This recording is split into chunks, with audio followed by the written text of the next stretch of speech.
ladies and gentlemen. Welcome to the Esports Club Community Cup Season 2, supported by Ubisoft and with our broadcast partner Loco. And with me joining alongside, it's not going to be Baba, it's going to be aggressive. Yeah, aggressive Papa. Okay. I hope you all are doing well. It's been a pretty insightful day. When do you think about it from yesterday?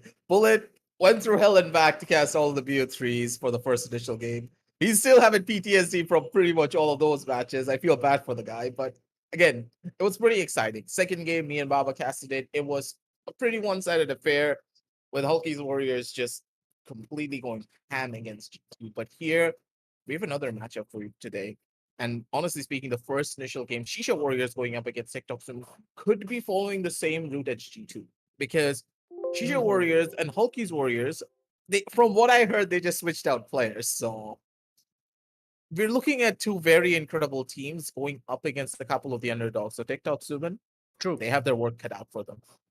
Yeah, but taking a look again, it's going to be the same story. I just want to say one thing before even all of these matches starts.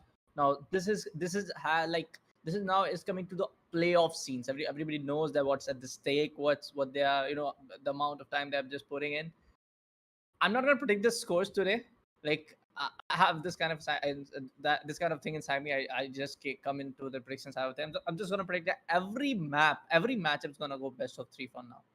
And I'm telling you this because coming back, what's gonna be on the reputation part? Because some of these players are just way too good. They have got separated due to some rules, being in our community cup. But man, this is going to be so awesome. And trust me, more like of a game in between, like of tactics, the mind games, what Siege is all about. It's going to be more of the endurance and perseverance part. For certain. But then again, we also do have to worry about what the teams are really going to be looking like moving on down the line. So let's head on down over towards the brackets one more time, see exactly what it's looking like for both of these teams and how they've all slotted themselves in here. Because from what I can tell, at least, it's been very, let's say, one-sided when you consider how Shisha Warriors have made their way in. TikTok Suman, they had to fight through thick and thin to try and make their way into playoffs. Absolutely. Agree with you. Agree with you. The Shisha Volley matchup was like, yeah, a prima one side affairs. But Yeah, now, they could easily make their way in, but TikTok Suman just had to work for it even more. So they gained some more experience, and will that experience help them here against Shisha? That is something questionable. let's see, because but I mean, to be very honest, I just personally feel so. No, it's the playoffs part, and it's gonna be more of an endurance test. It's gonna be more of like how these just like the mind games, the raw skill part, just gonna be a on the second part. I just feel like कि जो भी teams यहाँ पे सबसे ज़्यादा अपने आप को थर्ड मैप तक खींच पाएगी, थर्ड मैप तक अच्छा परफॉर्म कर पाएगी, it's more like it. Because yesterday, if I talk about the first matchup that went Makers and the other team, with just like Makers, they were doing a 4v5 and then yet also taking the first map with themselves. It just more like, and man, it just comes to the part like how these guys are so lovely, so dedicated towards the side of Rainbow Six Siege. Coming back to the map, Veto, of course, for the side Okay, handle it's for the gonna be side of Chalet. it's gonna be Chalet for TikTok Suman, and it's gonna be the first map coming in from the side of Chicha Volley. That's gonna be Oregon. Oregon, I would say a pretty balanced map after the rework, of course. Chalet, uh, attacking. It's gonna be hard to for the attackers to just go in and try to just get a hold of the defense part. Map selection की बात करेंगे, there's gonna be the first matchup. It's gonna be Chicha's Volley attacking for the first 6 rounds, and it's gonna be the side of uh, I guess I believe it's gonna be TikTok Suman attacking on Oregon, attacking on Clubhouse too. So let's see what kind of action that we see into the map of Chalet. I think so because last time if we see the attacking pattern and overall how well Sri Savoy played up when they were on attack, I just feel so like they will be able to get more rounds compared to the TikTok Suman when they will be attacking and when TikTok Suman will be defending on the side of Chalet. There's gonna be a lot of different problems here for this first particular map.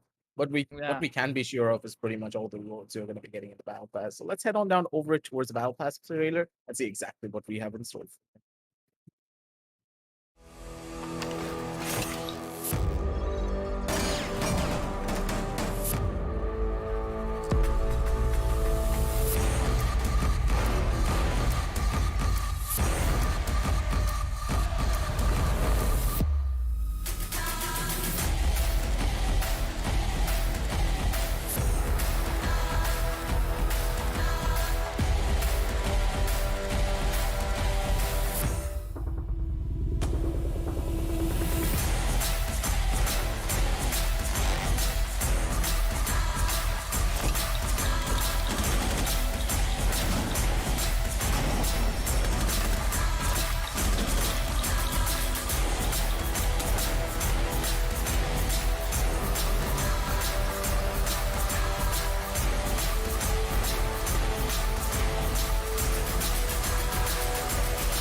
And we are back, ladies and gentlemen, with the Rainbow Six Community Cup Season 2, presented by the Esports Club, supported by Ubisoft, and of course, our broadcast partner is none other than Local. We are now back, straight on down over towards the game. Give us all the prizes that Ubisoft has in store for you guys if you get out the Battle Pass. Just a slight bit of money that you need to pay for all the incredible deals that they do have for you. But for the players here on towards the server, they have a deal with the game itself. Now, if they win here, they can move on forward, get a much more larger chunk of a prize pool. But for the losers, if you want to go down to the lower brackets, it's not going to be an easy climb for you back up to the top. So you want to stay here for as long as you can. And with the operator bans coming in, very targeted and standard bans when you think about it in the long run. Very common, Thatcher, of course, take her out. Finka, a very oppressive operator, especially with the LMG in hand. And Valkyrie, we all know why Valkyrie is bad in Chalet. Chalet is a map that is very dry when it comes down to information. You have no way of gaining it. Oh. And if the defenders are able to do it, Oh.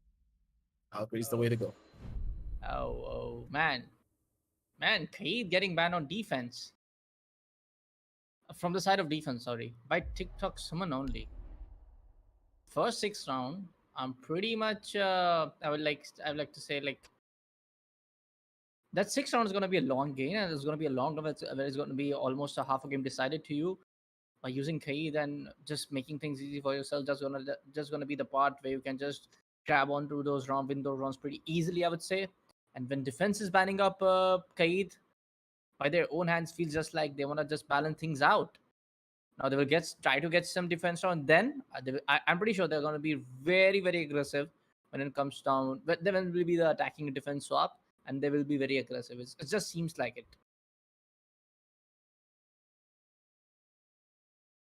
Question we'll pick up from the attackers is the primary usage of a Yana and an Ashe in the same boat. What are they really playing for here? Using the Ashe as the secondary entry while the Gemini gains out information. Yeah, Ashe, of course, has the speed to get her way in, but with so many of the nerfs coming in from our side, Iana just feels like the better entry that, yeah, can be done by herself. And Lion, very standardized pick. Like, we were expecting a Lion to come out if there wasn't the Finka.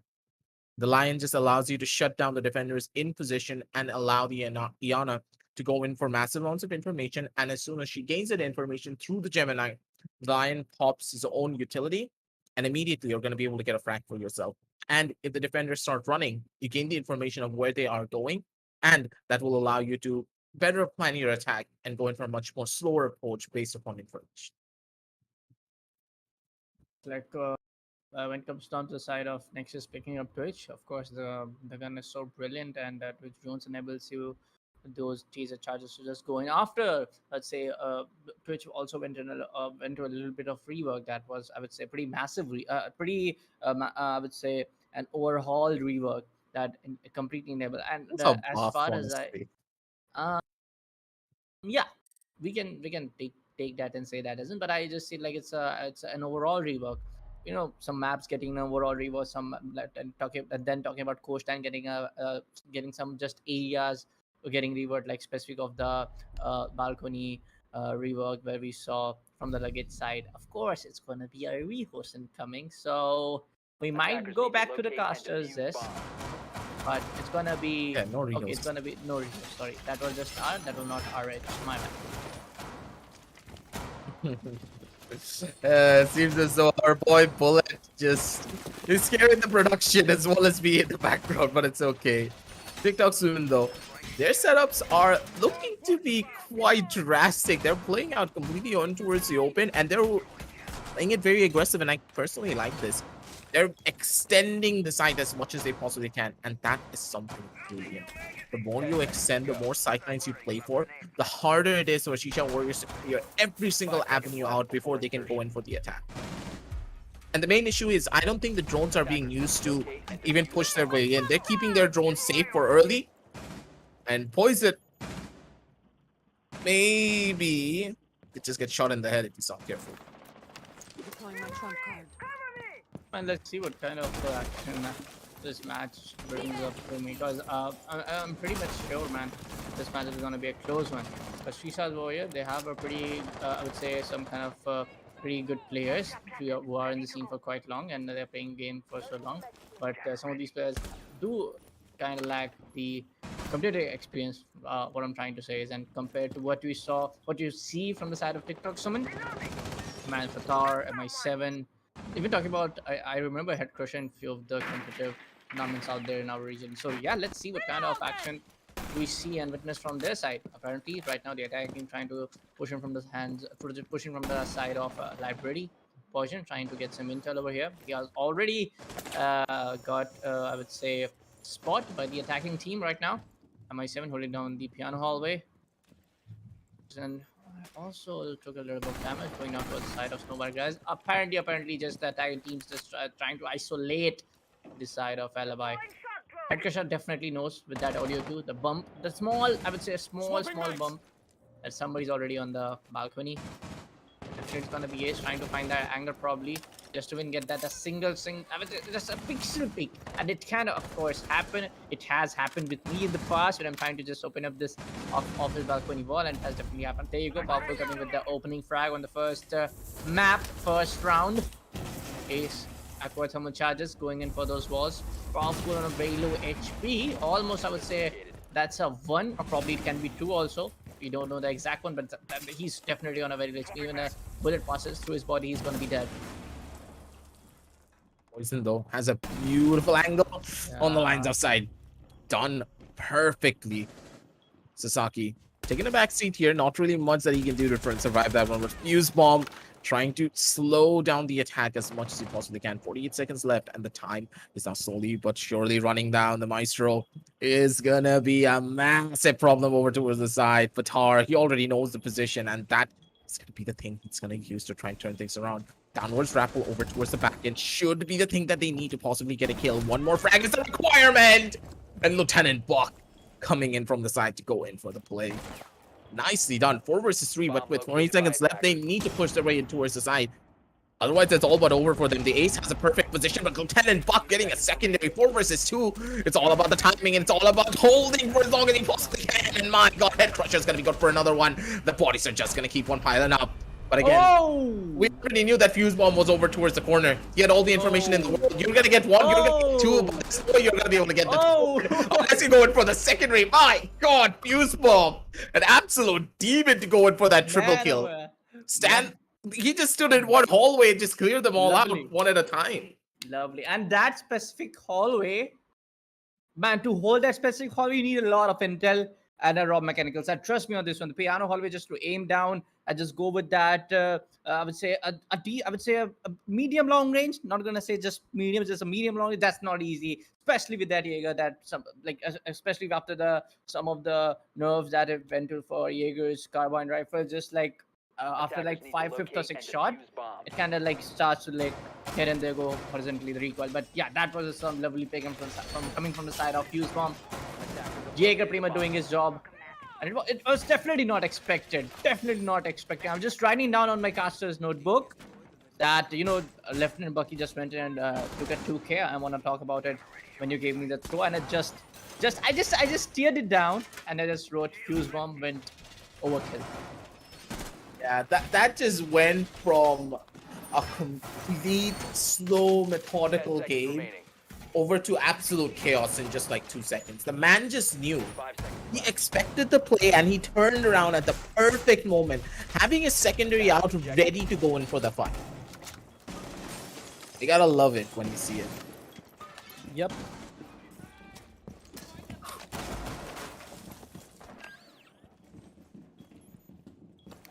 Five v 5, of course. It's good to see. Like being a caster right here, it's good to see teams are not doing a 4v5, just 5v5. I'm just happy. It's just like yesterday's Rios got me into like, okay, we are going to a Rios, but no, that was apparently a ready call, and I just called in to just say, no, it's a Rios. Yeah, PTSD, of course. What does even PTSD means though? I think that our producer already answered the question. I really want our producer's voice also to be enabled for our broadcast. I really want that. One of these days, maybe he's gonna talk. But I think that having the mysterious producer be a voice for only the casters is like God speaking to us. And my boy Assassin, of course, is a god at the game in his dreams. But for now, I like butter. wait, I'm pretty sure he saw the head before, right? Oh, yeah. That's perfect. Playing behind the shield, getting ample amounts of information. TikTok Sumon they can just hold. They're living the dream here on their side. The attackers, they have not really gained much value. As of right now, at least. They have entered in towards the building. They're trying to clear out as many of the avenues as they can. But the main thing of the matter is the attackers have not yet taken full control of every avenue. They need to take over second floor if they want to have any opportunity to push their way in. But this one smoke could just be the end of them. And Fuse, oh my god, beautiful around the corner. My god, Sasaki. That was just so clean with the shot, man. Yep, apparently with that would say a decent fire rate, that sledge assault rifle is pretty much strong at long range. There you go, Powerful picking up things off for our Shreesha's warrior, but apparently not exchange of bodies, not completely bodies getting exchanged over here. Still, 4 people just went in there. Oh my god, oh my god, boy, they just come in and just wanna pick. I know you are having that carbine rifle, but you wanna don't do that. There you go. Fatar just comes in, takes up Alpha. It's gonna be Fatar. Just trying to go in, rotate toward the side of blue. He can, of course, go in though. Still, there's going to be one guy from the side of attackers trying to hold on this booster from the upper side. Actually, definitely knows someone is going to come in. He gets the sound, but no, Lieutenant Buggy just picks him up. It's going to be Shreesha's warrior taking up the first round for their bag.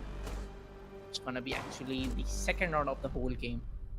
One will be the scoreline. And trust me on this one, Aggressive. I just feel in a way this will go third map, because the amount of I would say newer play style compared to what we are seeing from the side of TikTok Sumon. Shreesha's warrior is gonna just give them a one hell of a fight. Yeah, this Trust is me. very true. And TikTok Sumon, they have a lot of star players on their side, but the thing is, Shreesha Warriors, the way that they're coordinating a lot of their plays and how beautiful their executions have been up till now. Yeah, of course, at the very end, they just fell under the pressure, and you have to say, Fuse Bomb just absolutely went out. That was pure individual skill that got them through that first initial run. And if Fuse Bomb was not as cracked out as he is, there's no way that they would have gotten that. Analytically, that was possibly a 1 out of 10 chance that he would have gotten that clutch against 3 players, but he was able to make the impossible possible. But for Shreesha Warriors, they need to constantly adapt their strategies, because this time around, they purely based upon the fact that, okay, TikTok Sumon, they like to roam a lot. Let's isolate these roamers, take them off one at a time. Then we have free entry towards the side by playing together as a squad. But it won't work every single time. They need a new strat, and this is where they need to start building.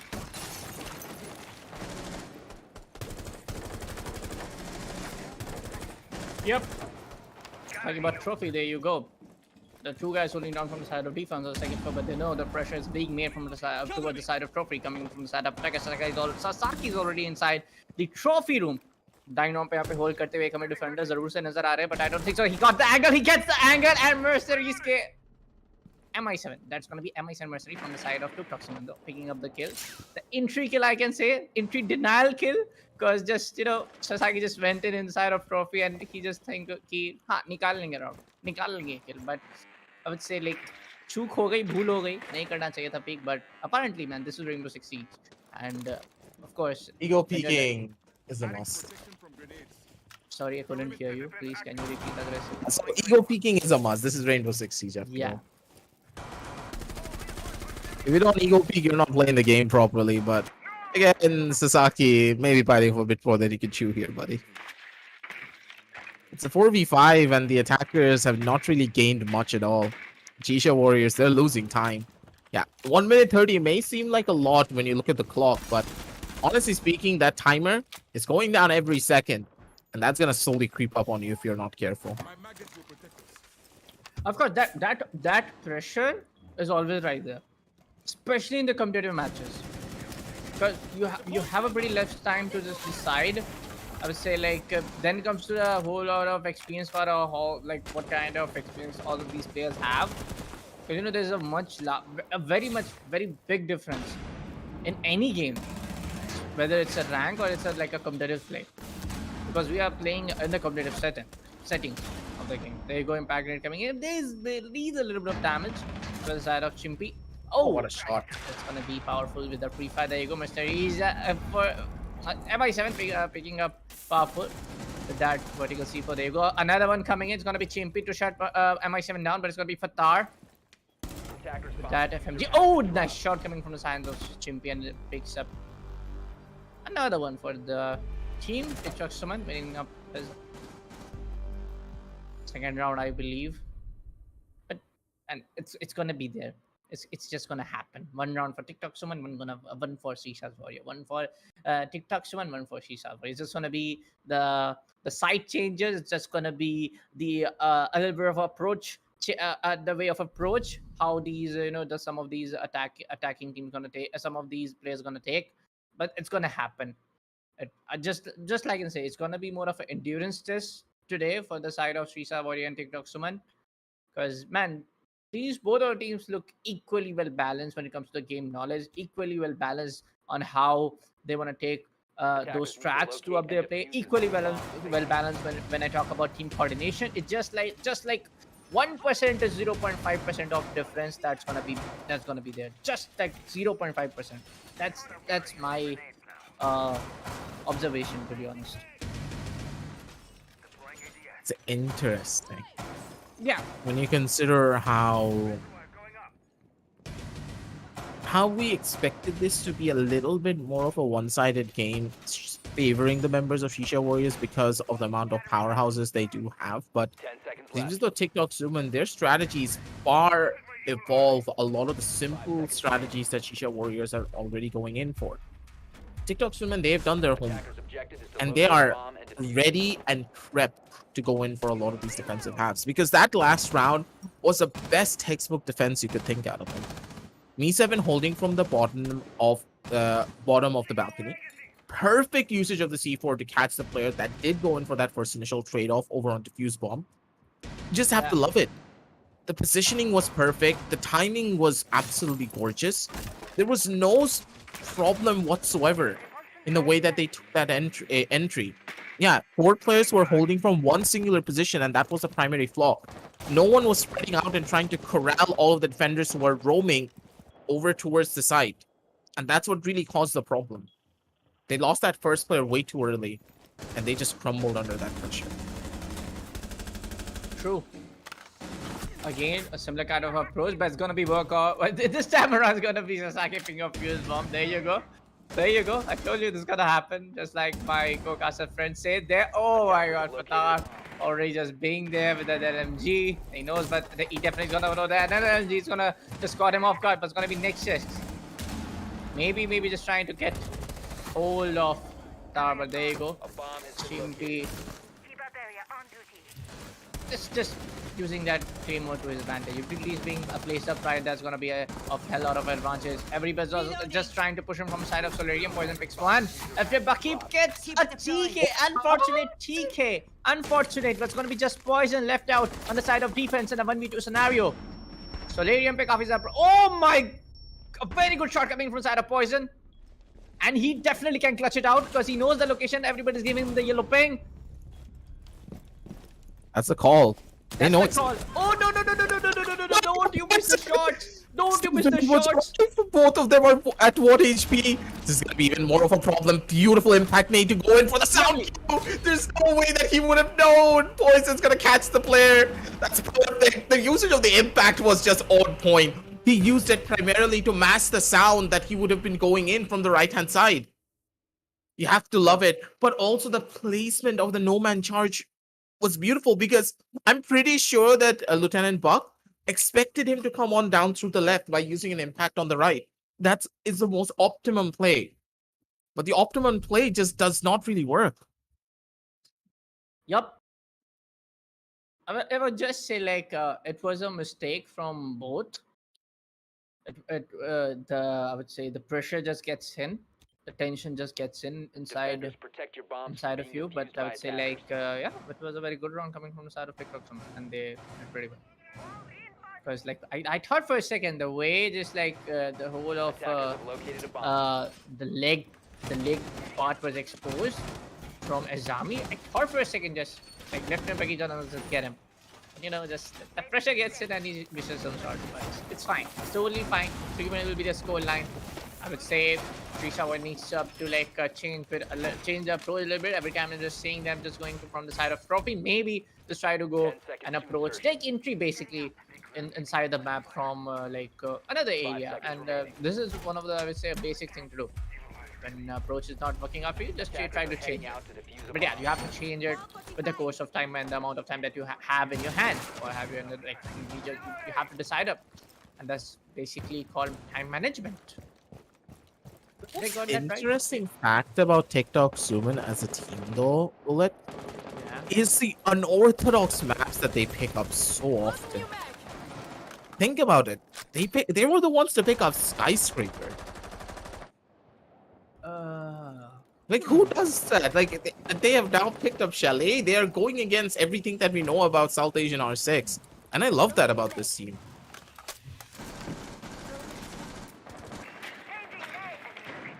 Yeah.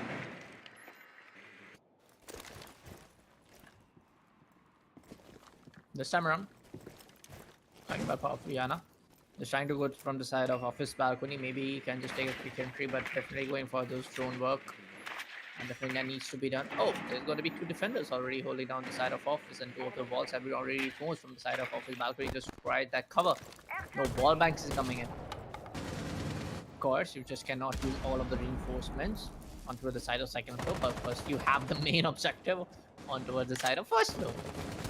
So I should probably think there can be a kill. Ooh, nice there you go, MI7 coming with that view. Okay, taking a kill from UMP is just not easy in Rainbow Six Siege. Bulletproof cam also coming into utility. I want to see where that bulletproof cam, definitely in the piano hall where I believe that's going to be Sasaki trading around MI7 with that window.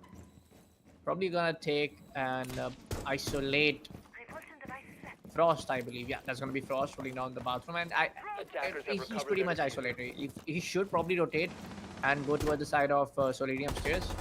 Like just standing in the side of Solarium, that can be a mistake.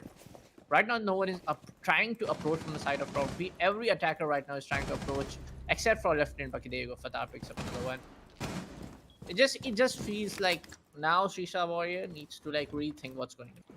There's already like almost like half of this attacking phase already just went into from the side of Shreesha Warrior. How they just went in and got the first round towards the side of TikTok. It's gonna be a little bit of problem.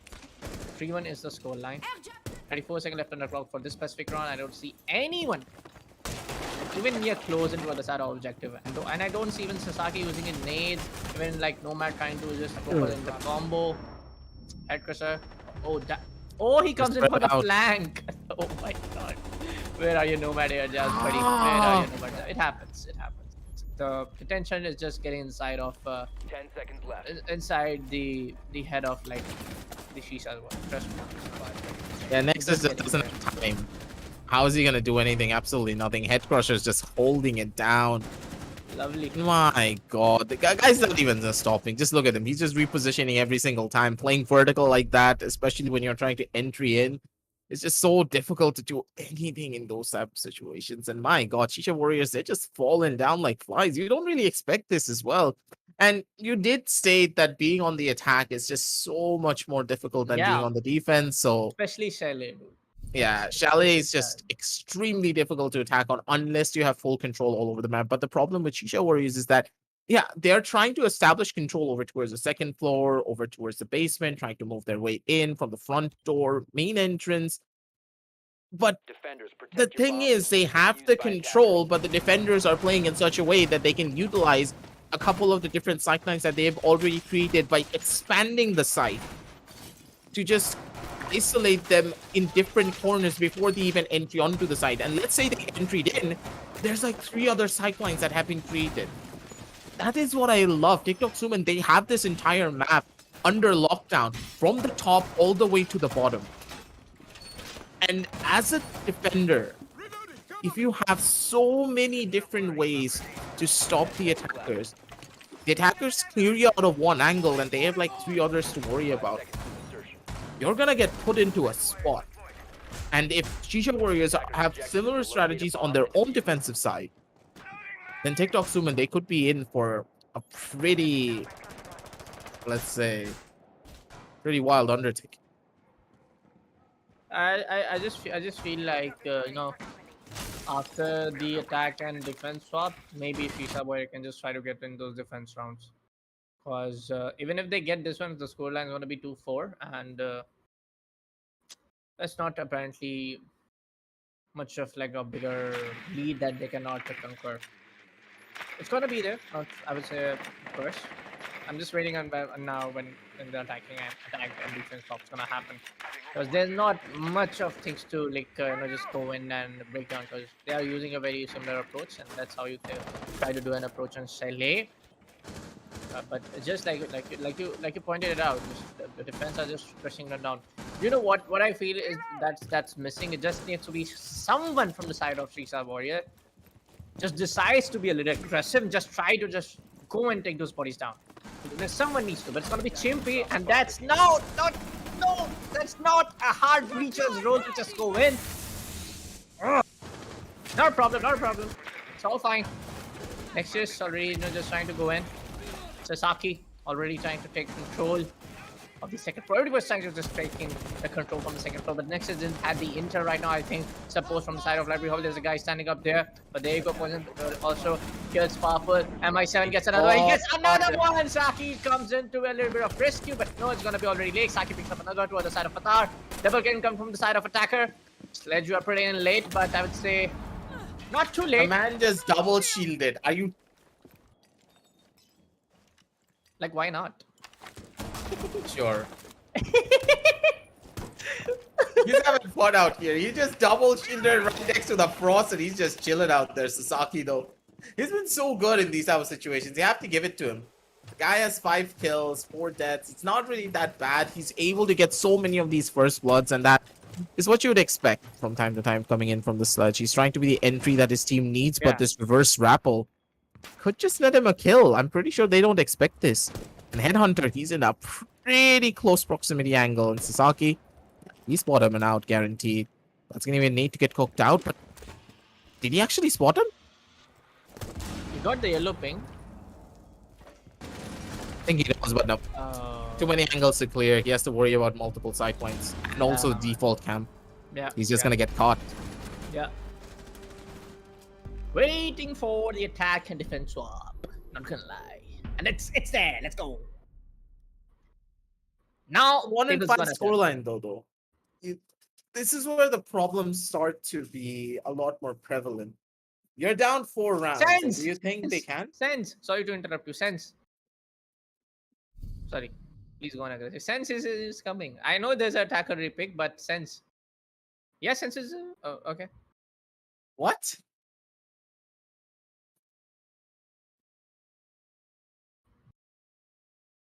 Just to remind, of course we have the admin confirmation right there, as our viewers can see, and even ourselves as a caster can see.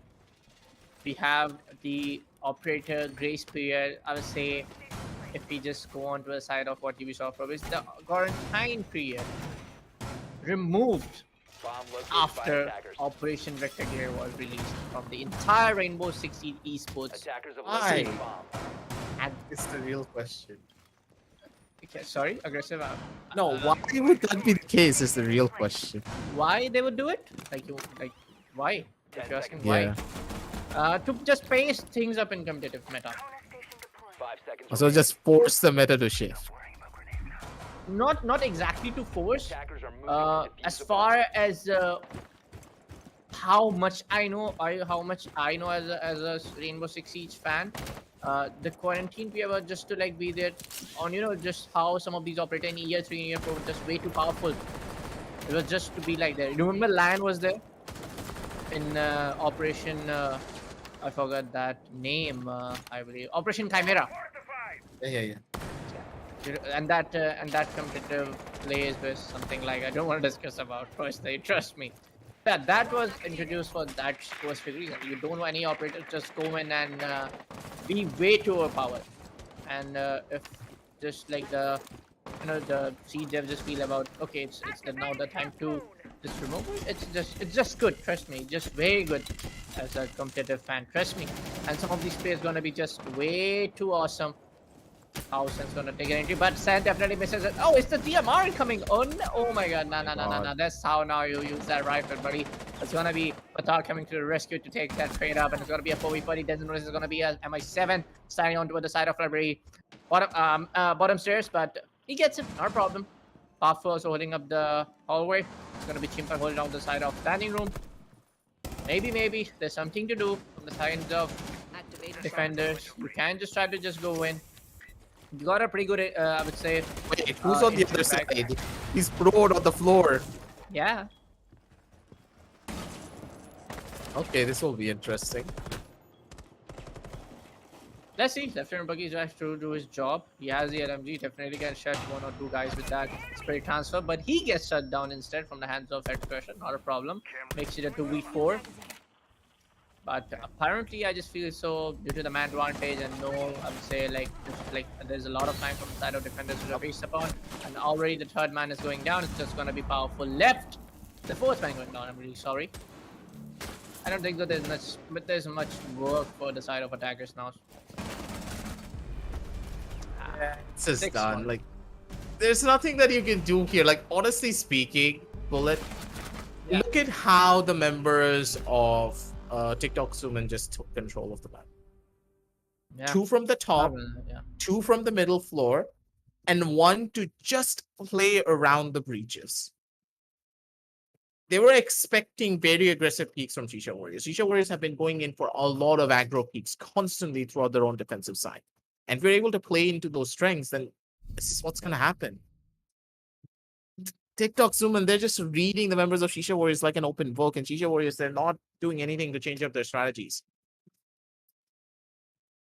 They're just falling down like flies one by one, and if they're not careful here, things could just be all but over for them. Protect your bombs from being defused by attackers. One fact, aggressive. Sometimes, it's the mind games when you pick up these maps.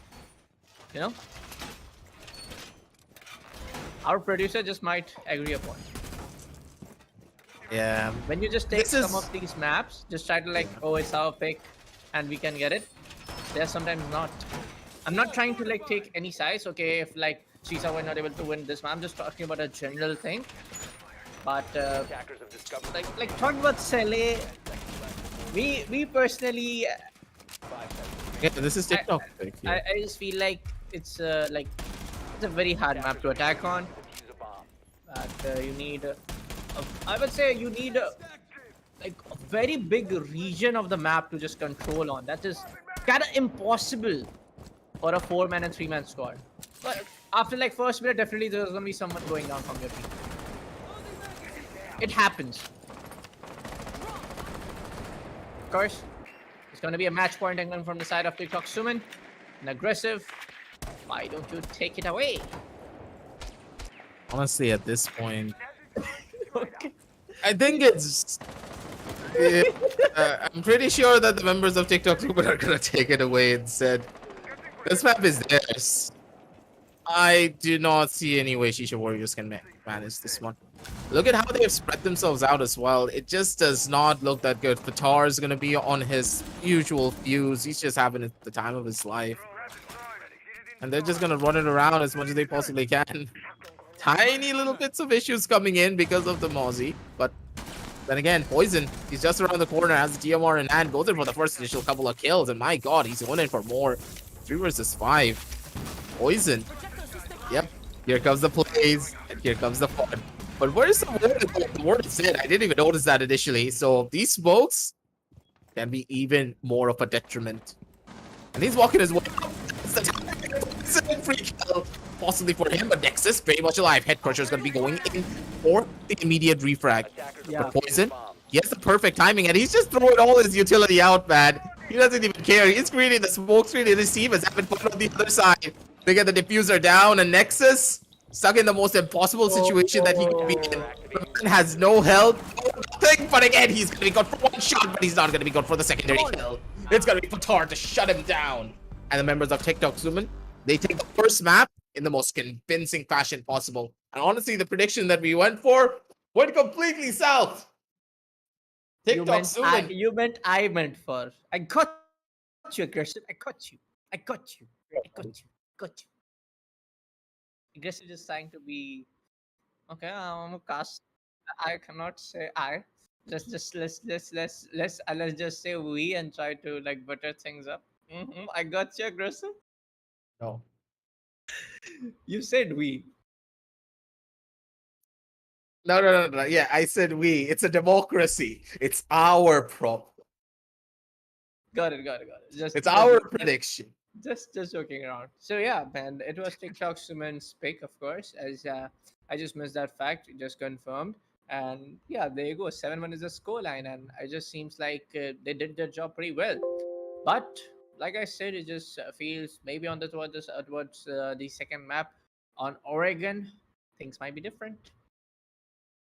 We do know that Shisha Warriors, they feel a little bit more at home on the maps that they have Yeah. played quite often. Chalet, not really one of their favorites. You can really tell by how they were moving around the map. They were very uncomfortable in the way they were trying to play it. So let's give them the benefit of the doubt that it's okay. They're going to be able to evolve and just get better moving on down the line in their following matchup. But as we are setting up match highlights, let's just talk about the overarching storyline for both of these teams. Personally, I would say that TikTok Women, they look absolutely flawless. Their aim on point, their confidence through the roof, and their team play and coordination. Chef's kiss, man. Chef's kiss. Okay. They were just perfect in And every form. if I just if it actually if you're talking about the TikTok Suman, but I just want to talk about it. But before that, we'll go towards the highlights of our first map that went in, and most of it's gonna be TikTok Suman because most of these guys were just going and taking those kills. Let's take a look at the highlight for now. Highlights coming in. Honestly, I don't really know what to expect here as much. Personally, I would say that, all right, strategic play wise, I could understand what Shisha Warriors is going in for, but again, I think that they put themselves into a single position way too often. 4 players were consistently on one spot, and you can't really rely on that. We always kept on saying that Chalet requires you to establish a lot of map control, and we saw absolutely none of that. Nada. They forced out the roamers into very uncomfortable positions. The alibi was put into a goddamn corner inside of the basement, and no one thought to go down there to try and clear him. Me7 just casually ran around over towards the other staircase and just popped out of the corner and just slapped him in the face with it. And TikTok Schumann got these rounds over and over again just like that. You cannot do plays like this and have such big of mistakes. It's pretty rough. It's pretty tough. But again, sometimes you make mistakes on maps you're very unfamiliar with, so it's all right. Of course, Because I agree with Oregon's that. still there for you to try and retaliate and take us down over to the third map. But my God, did Fuse get a beautiful 3K here in this round for a clutch. It's gonna be Villa. We are really sorry. It's gonna be Villa, as we can see right now. It's gonna be Villa. Oh wait, it's actually It's gonna be Villa. Yeah. So of course, and Villa that's is even also- worse. Actually, no. TikTok Super on Villa is actually very scary. Oh wait, this is actually wrong on the highlight side. Never mind. It You're happens. fine. It happens. It's fine. Of course, it's gonna be Oregon now. I'm pretty sure that's gonna be. Yeah, it's a lot more closer. If lot it more. was Villa, I'm pretty sure that TikTok Super just gonna run away with it.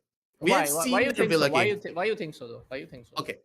The way that Me7 and Fatar play on Villa, Cool. it's the most scariest thing that you'll ever see. Both of them have a beautiful combo on the attack and on the defense.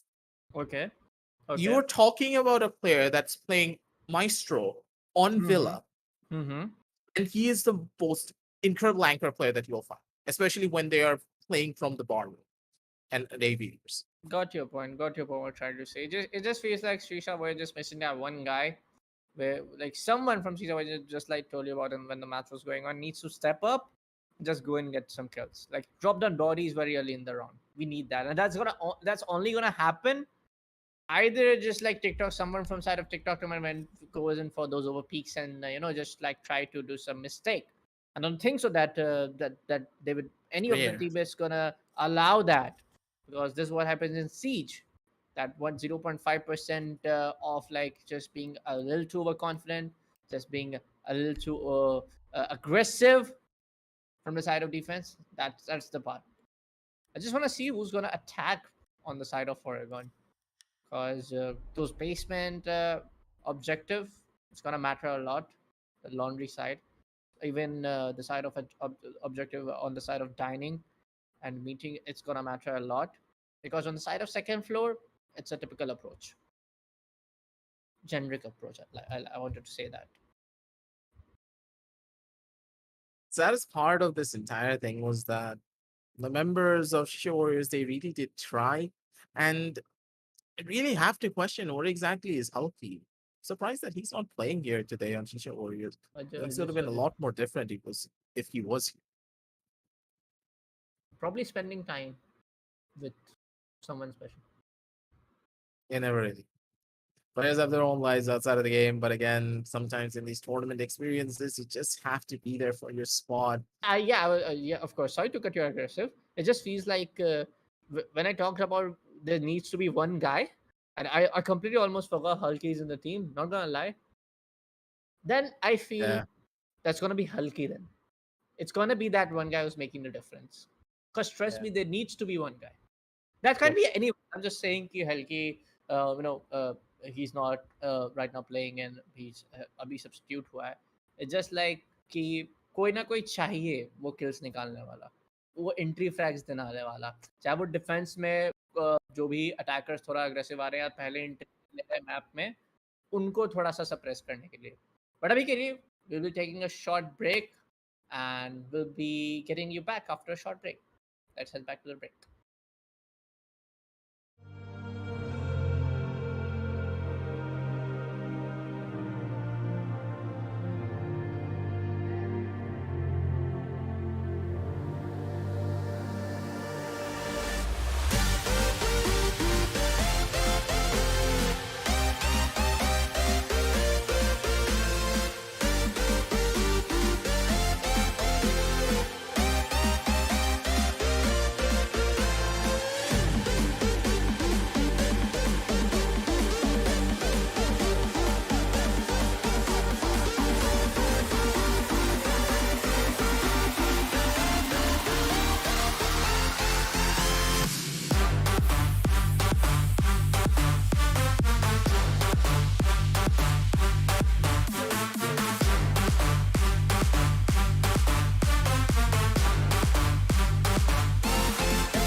Can somebody come and save me? I just wanna know.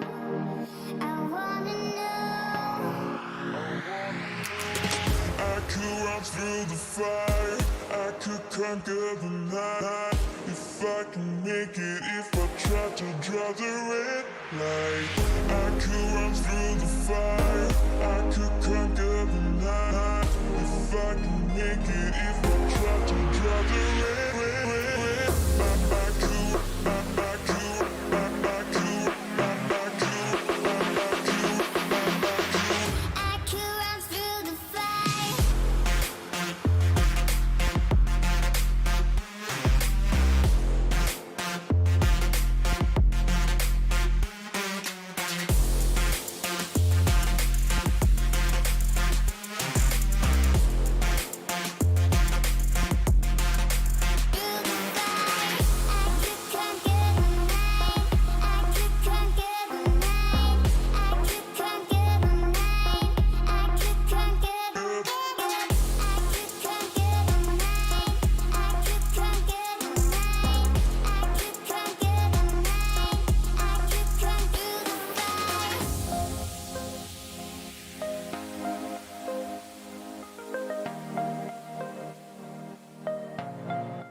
I could run through the fire. Conquer the night. If I can make it, if I try to draw the red light. I could run through the fire, I could conquer the night. If I can make it, if I try to draw the red.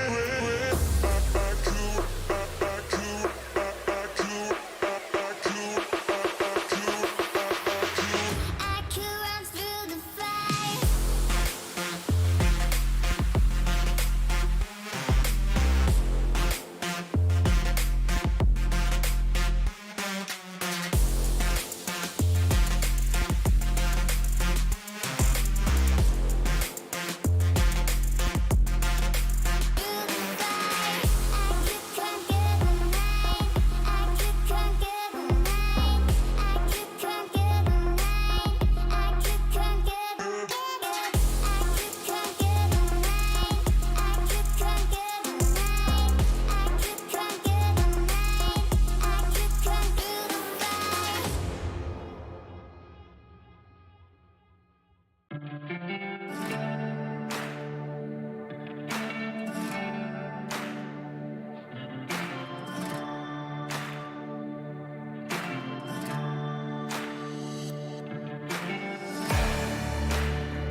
Welcome back, ladies and gentlemen, to the Rainbow Six Siege Community Cup Season 2, presented by the Esports Club, supported by Ubisoft.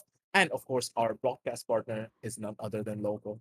Your boy Aggressive is back on the hot seat with my main man Bullet, looking a little bit fly, looking a little bit clean. Always.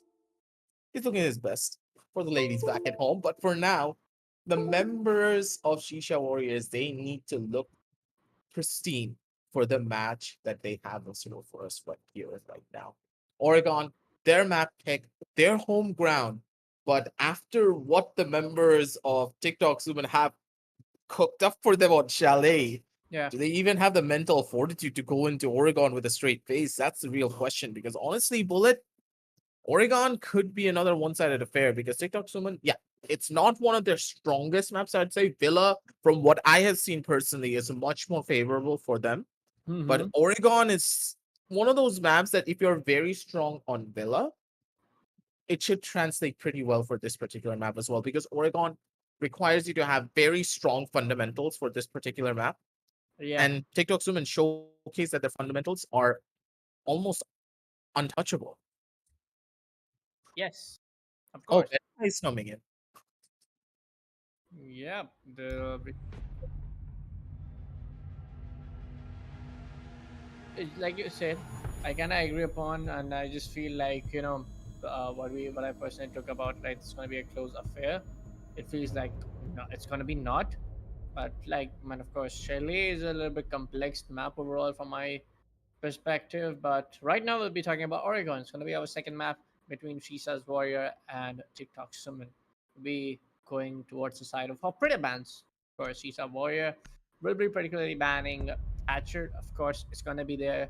I think it's gonna be Mira coming in, and I can also say probably can see Arcade ban because this time around TikTok someone are attacking. They want to just try to like from a team's perspective, like they want to just like to end things up. Of course, why not on the second map? Why you just want to go and take the risk and go towards third map? It's gonna be TikTok instrument banning Jackal.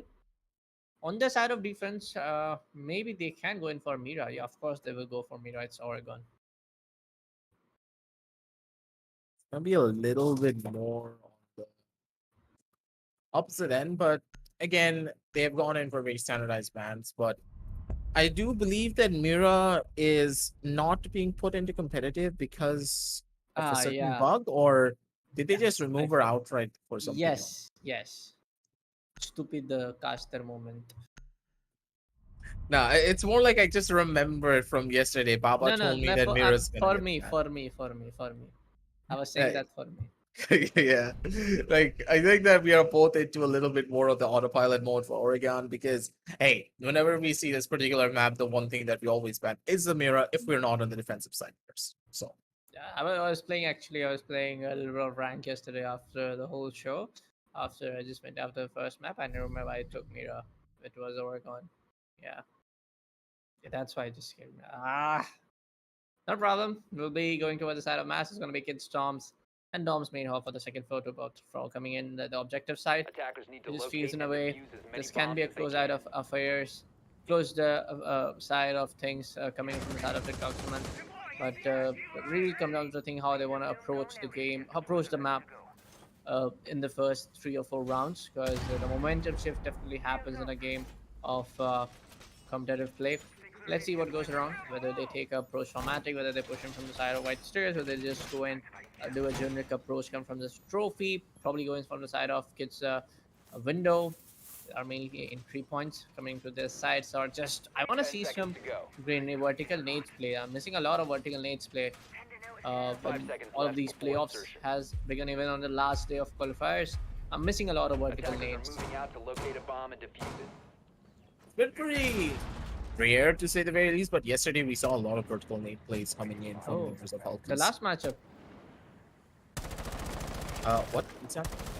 Attackers drop the diffuser. No, no, no. What were you saying, Bullet? I'm saying the last matchup where you and Baba were casting that Yeah, G2. yeah, yeah, yeah. During the last matchup, we saw a lot of vertical nade plays. Oh, Like that match of Villa was just insane to watch. Hulky's Warriors went mad in the plays that they were making. And I'm really hoping to see that here again from the other side. TikTok Suman though picking up the attacking side first for this particular map could be the best thing that they did, especially with Batar going on a Fuse. This man and Fuse, it's a better love story than Twilight any day. feel like Fuse a very good, strong opponent. Of course, you know what's a better love story than Twilight and oh, Your love story. poison. Whoa, whoa, whoa, whoa, whoa, whoa. I don't think that grenade's gonna be a good love story, or that's not gonna be a part of anything very soon. But Oh my my God, the God. finger just absolutely went down on that one. Looking to get that pick off over towards the drone, but it seems as though, yeah, that Maestro camp is just not gonna be going down anytime. Oh my God, powerful, beautiful tap over to the side of Fatar. He's gonna take a back seat here, but at least he got a couple of entries that he needed. And Me7, immediate on the refrag. Me7, gotta give that up, buddy. Maybe biting a bit more than you can chew here with those pre-fires. Yeah, Oh, of course, the that's a grenade beautiful going at the right spot. Let's go, boy. When piping up off, but there you go. Dash comes with and prefab picks up Venfi in the retrade. Makes it a 3v3 in the trade. Sorry, there's still one guy left in the attic, and it's gonna be Master with like cams. You know, just like doing the job for now, just to grab on the intel. There's one guy down the side. Oh my God, next is with Oh, that nice. C4, and now थोड़ा बहुत miss हुआ वहाँ पे. Jaeger से कहना चाहूँगा. Almost all Sasaki he could have just- got. Oh God. Just could have got pitch, but with a double kill coming from the side of MI7 already, one guy was down. Good things up coming from the side of TikTok. A very good start, I would say. Like two of guys are already holding up attic. It felt pretty good, but until and unless there were just two guys stuck on the side of white stairs, and that was pretty bad. One guy was almost down, so I guess that made up a very good play from the side of TikTok. Just fell apart really quickly. You don't really expect plays like that to happen, especially in such close proximity fights. But I guess it's okay. Give them the benefit of the doubt. But yeah, maybe they're gonna take some time to get things used to because yeah, it was a pretty long break starting from the first map coming over on here. So give or take. Take it slow, take it steady, one step at a time. But what else is the expectation from the members of TikTok Sumo?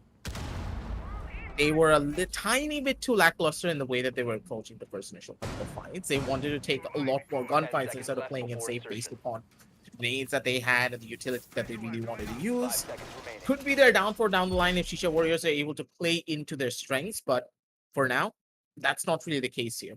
Shreesha Warriors, they're on the back foot. They're being forced down over into They have the makings of a team who understand how to play this map a lot more. They are a lot more confident in the way that will come back here and sending us over to the third map. Like, see, like the reason why I said like the first 2 rounds are gonna matter a lot aggressive, just like they got the first map itself with a very close, I would say one-sided thing, one-sided whole map, 7-1. It's a pretty one-sided thing. You, it's not, it's not gonna be wrong if I say a very dominant map, dominated map. Let's see what things go on. Just like if TikTok Sumon are able to get 1 or 2 rounds more, just make it a 3-0. Sasaki definitely getting that call out a little late. He can get picked off now, right now with from the hands of MI7. I believe the way he's just picking out there, having no clue. It feels like it is. He's having a. They're having a little bit of communication gap. There you go, Sasaki trying to hold down the side of Trophy Angle and also on the side of White Stairs. There you what go. shot. Raflo coming in with the side, coming with the SMG. Pansy doing the trick, but not for long. Fatag is powerful. There you go. Makes it a 3v4. A good round incoming yet again from the side of TikTok Sumon. There you go. Sasaki gets ahead.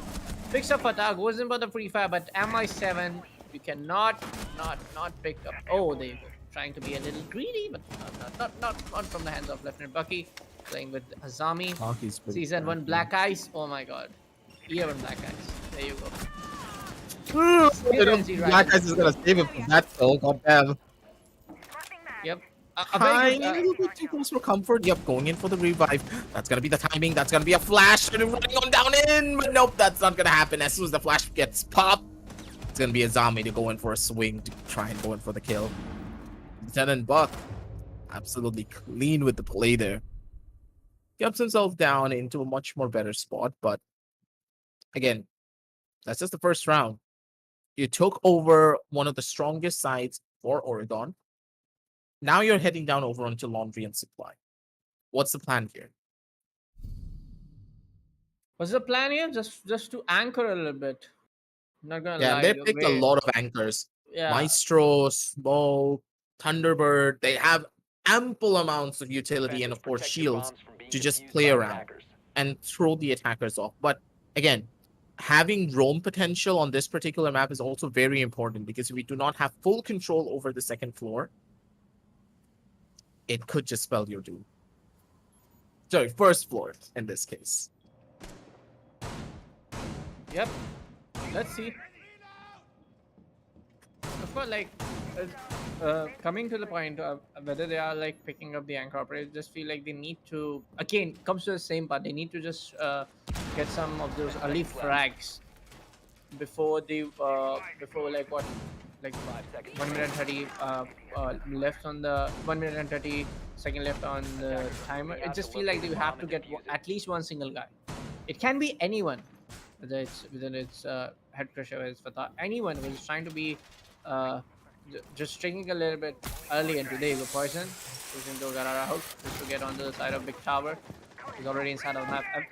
यहीं पे play बनने की बात आ जाती है कि if someone's trying to roam a little bit from the side of Shreesha Warrior, he can just try to roam a little bit closer.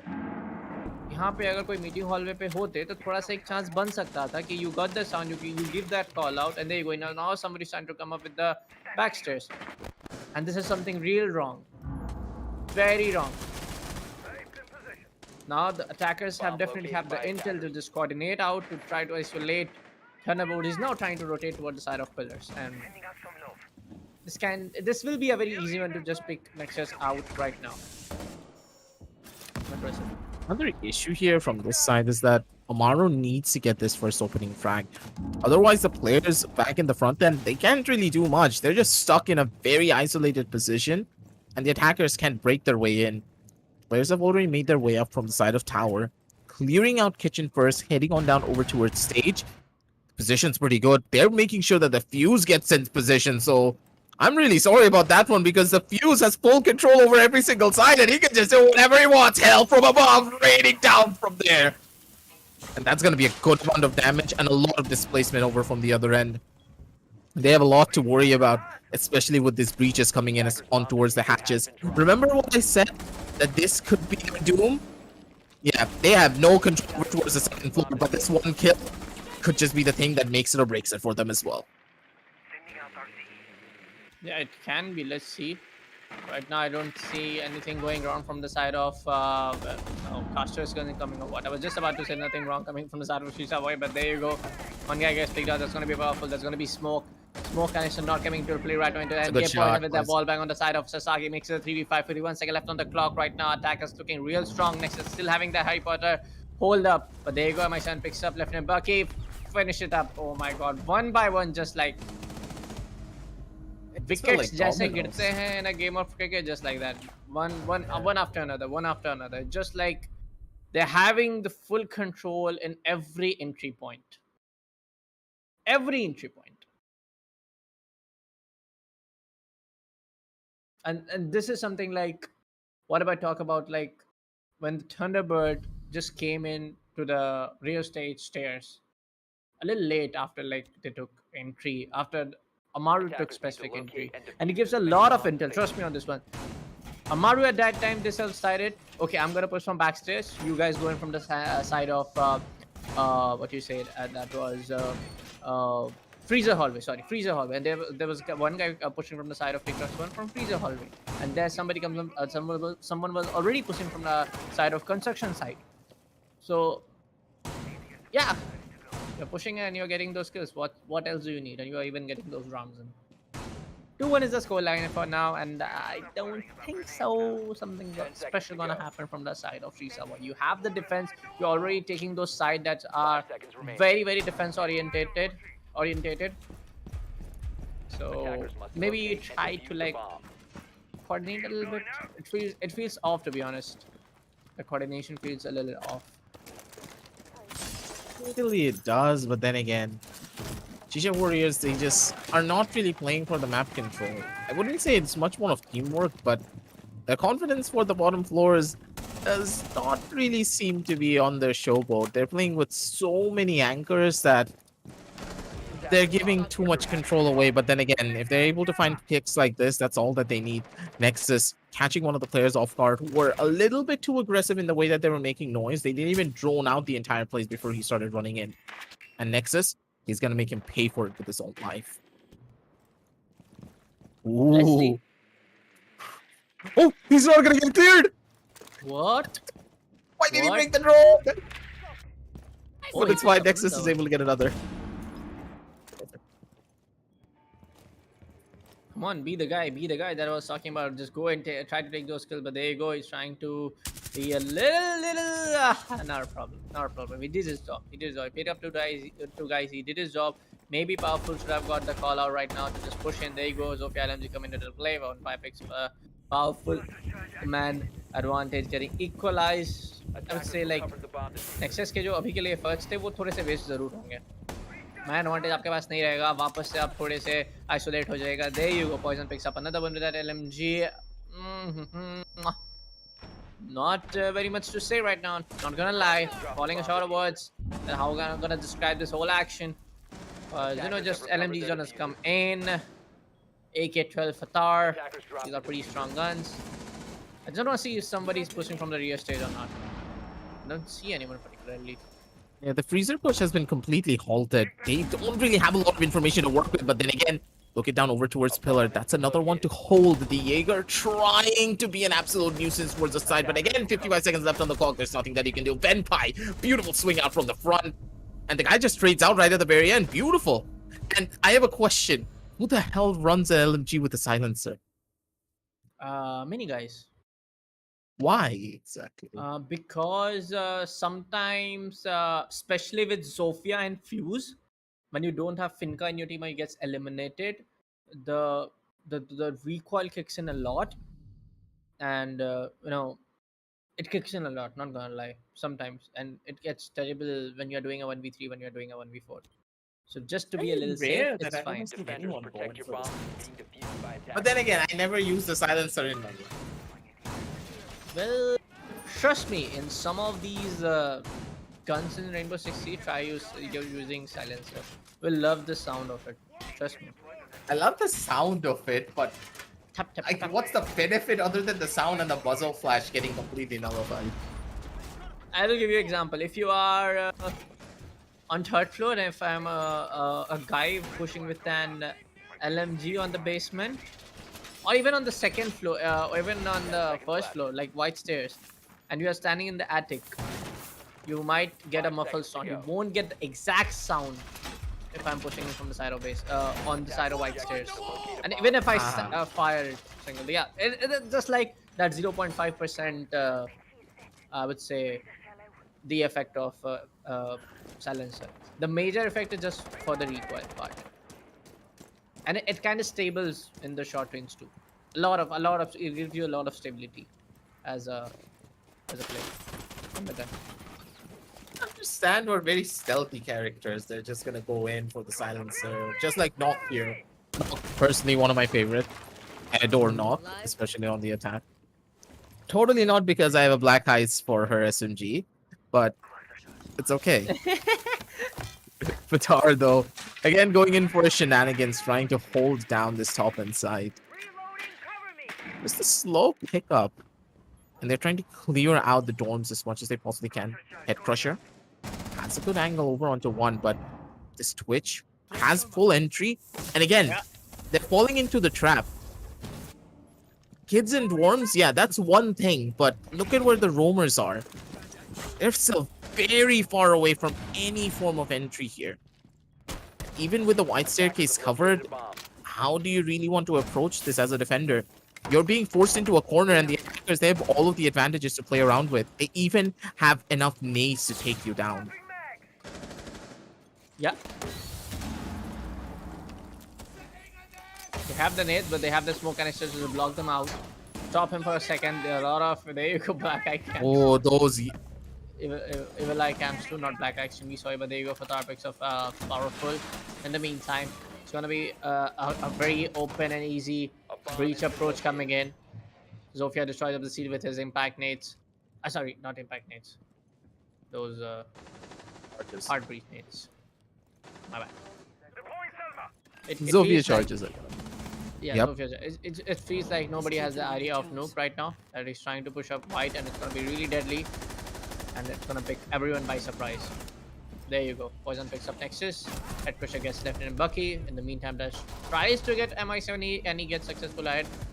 But it's gonna be someone to just pick him out. Oh, that was a nice shot. Nice try to just take that advantage of that whole line of sight that was apparently made by the side of defense. 4-1 will be the score line, and I don't think so. There's gonna be a comeback incoming from the side of Shreesha Warrior. Momentum is on the shift of TikTok Sumon, and apparently I feel this will be another 7-1.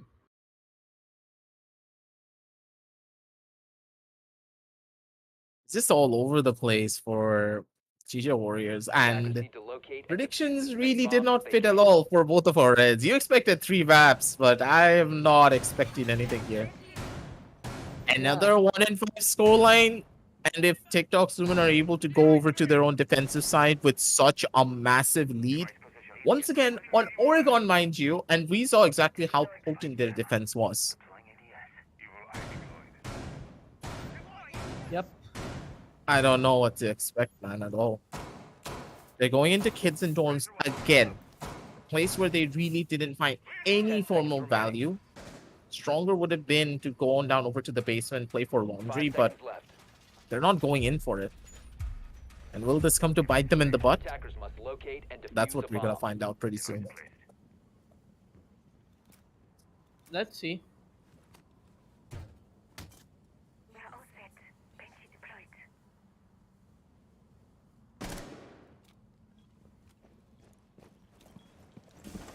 Let's see, man. Okay, another visual bug that I want to try to recreate. There's not a 5v4. Everybody is a 5 stack right now. Not a problem. Captain Becky try to play and hold on the side of Attic. Why everybody is playing with the Year 1 Glacier? Why? What, are you jealous?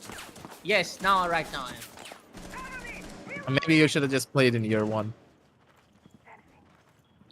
Burn. It's your fault for not playing and becoming a console scrub, so Not much that you can do there. Moving on. Poison though. He has a pretty advanced angle over onto one, but one player's right across the staircase, and if he's not careful, could be bad for him. One playing close through from the side of dorms.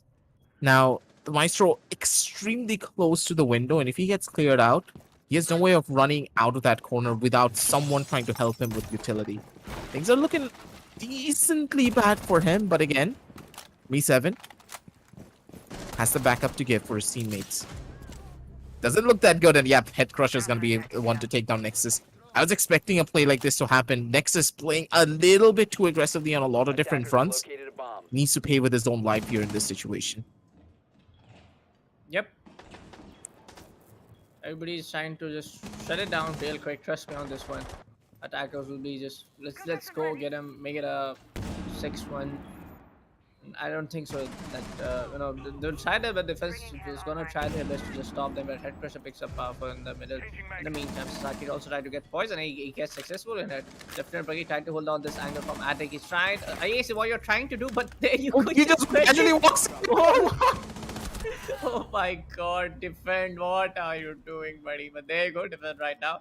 Picks up and fight. Things a little bit look stable for this round, but no, it's gonna be Lieutenant Bucky to end up Fatar. Shreesha Warrior, after a pretty long, massive wait, they get one round. After first map ends, after like doing a 5-1. Cool. Sorry, a 4-1. Cool. Now it's a 4-2. Man, oh man. Trust me on this one. I believe in Shreesha's Warrior. Trust me, I believe in them. Because hey, it's a community cup. I want new players and new teams to sign. Why not? But I always it's just want to see that the new talent. yeah, it's just like the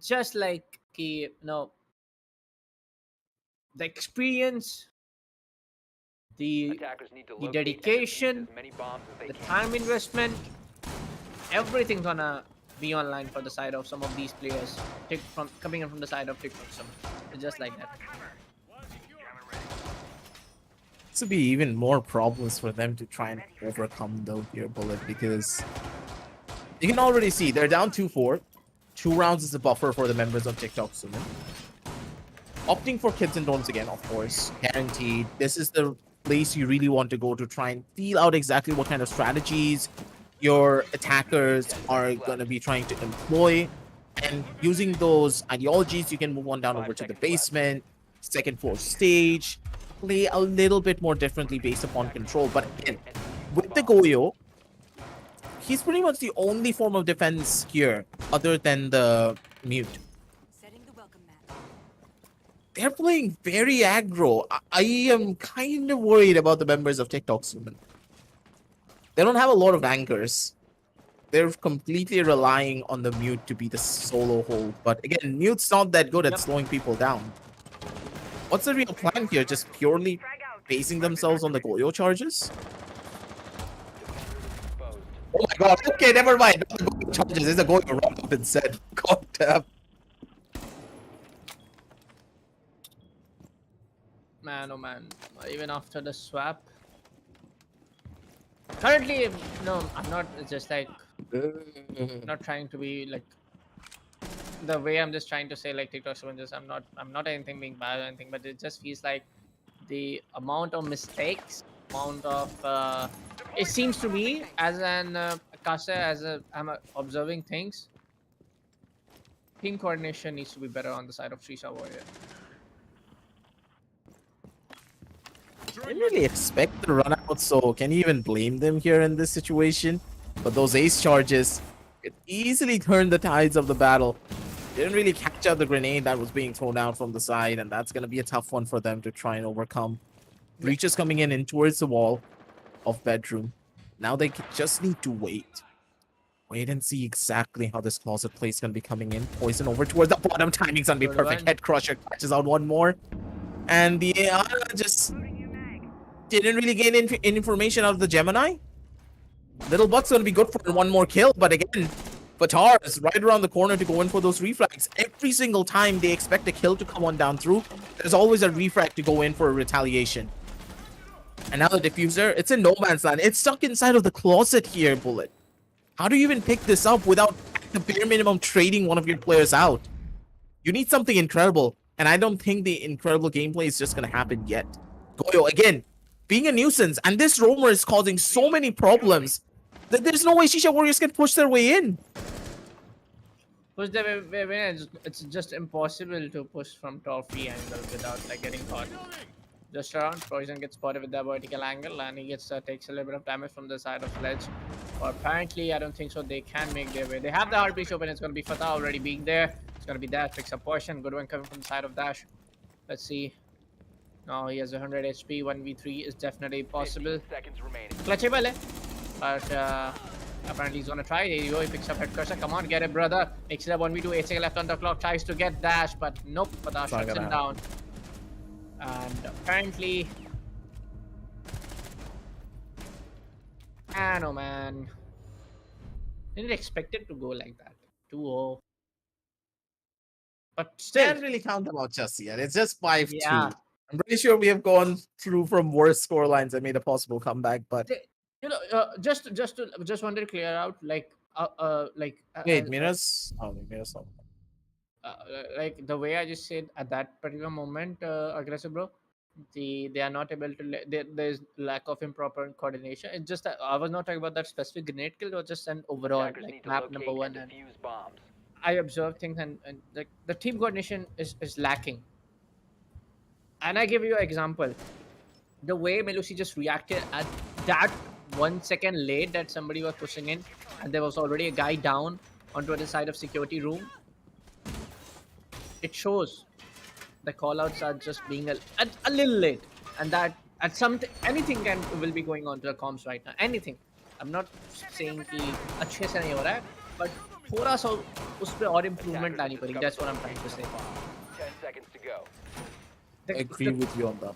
Yeah, the callouts need to be 5 very, seconds. very exact, and it happens to us as a player. Okay, I'm getting repeatedly. मैं बार-बार ऐसा like take Fatah for example. मैं बार-बार ऐसा like Fatah. Just giving an example, मैं बाहर जाके ऐसा मर जा रहा हूँ, तो वो एक आ जाता है आपके अंदर. Oh man, I'm getting that. I'm dying again. It just gets you inside. At that time, just needs to be your role as a player. Just cool your head off and just give the proper. Oh my god, Poison!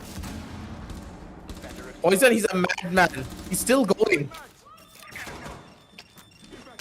Yeah, the Flores is gonna clear everything out. But my god, they're impact triggered this one. Suzuki's gonna be able to punish one. But how much more of a punish can you really get? Okay, he just destroyed his own shield, but he still gets a kill regardless. Run away.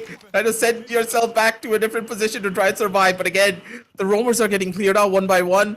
It's a 4 versus 3 situation. They're still in a bad spot, but Benpa is coming in for the equalization over towards the back. Even more to worry about. Too many angles, too many things to clear. Dash is going to be able to take down 2. Beautiful triple kill for the man to open up the side for the attackers. But still, Benpa has been such a massive thorn on their sides in so many of these rounds. 6 and 4. Adding another one to the tally. 2 KD could be a possibility. Or a 9 and 4 for this man to try and take this round away and send them over onto match point. Dash extremely low on HP, and Benpai has that call. He has the timing, he has everything. It's a kill over to 1. And Dash is at 1 HP. Does he have anything to clear the Aruni traps? Nope. No, he has 3 flashes. He has 3 flashes. He can do it. But if he just pings on the LY, he can get pinged though. But the Aruni's Surya Gate, he apparently will be dead. But I don't think so. He's just gonna try to waste it up. I know it's a 1v1. There you go. He gets Yeah, that ping. Oh it's my still good. god. Oh my god. Oh yeah, that was a pig. They knew. There has to be a cam in the back or someplace. I think he didn't destroy the default cam. I could be wrong. Oh.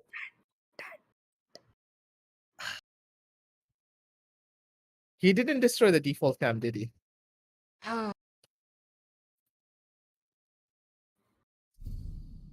Okay, that's rough right there. Even he didn't do it. Even if the default cam was destroyed, Attackers need to locate and defuse as even if many you're bombs as getting they can. pinged, I believe that was a good pick. That was because of the HP, of course. I just feel in a way he could have got Elby.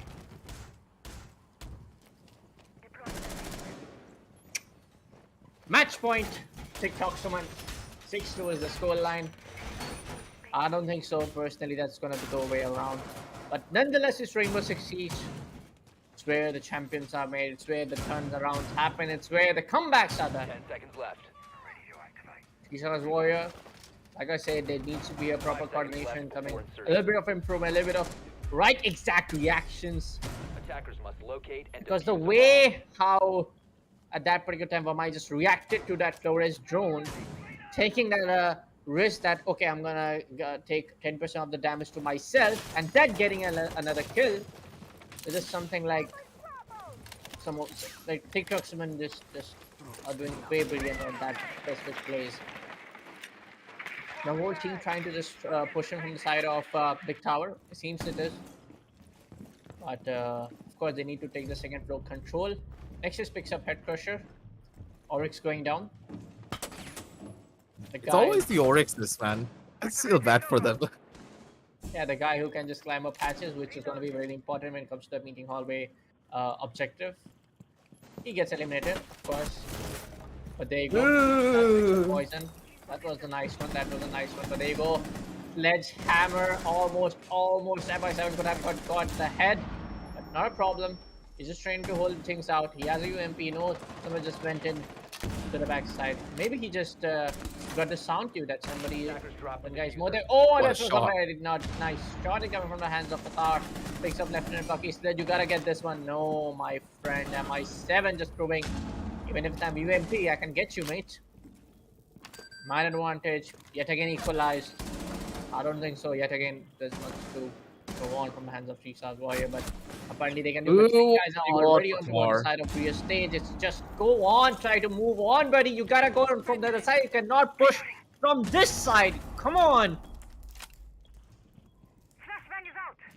They need to try and figure out a different route of entry. They're corralling themselves into a corner, expecting to get peaks here. Timing is everything, and Nexus is going to be able to find a beautiful one. Powerful's going to be able to shut down another, and Fatar, he's been doing a lot of miracles, but miracles are not going to be coming your way every single time. Nice. Fatar's going to get taken down, and Shisha Warriors, they seem to be back in the game. But again, this was primarily due to a lot of missed shots coming in from the members of TikTok Zone. True. But it's a good round, nonetheless. You know, one thing I have noticed, they are picking a lot of bulletproof camps. Frost. I want to see the utility right now.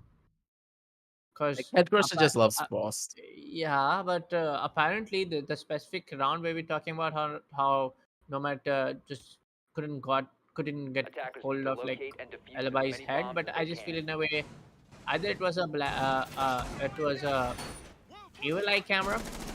I was not sure on that round if I'm remembering correctly, calling it correctly. Or it was a bulletproof camp because I see them picking up a lot of bulletproof camps. Last time on to the map number 1, there were many guys playing up those bulletproof camps and just placing it at the right spot. Because normally guys go on for barbed wire, but they don't get the idea of like how bulletproofs are so much important if you place them right.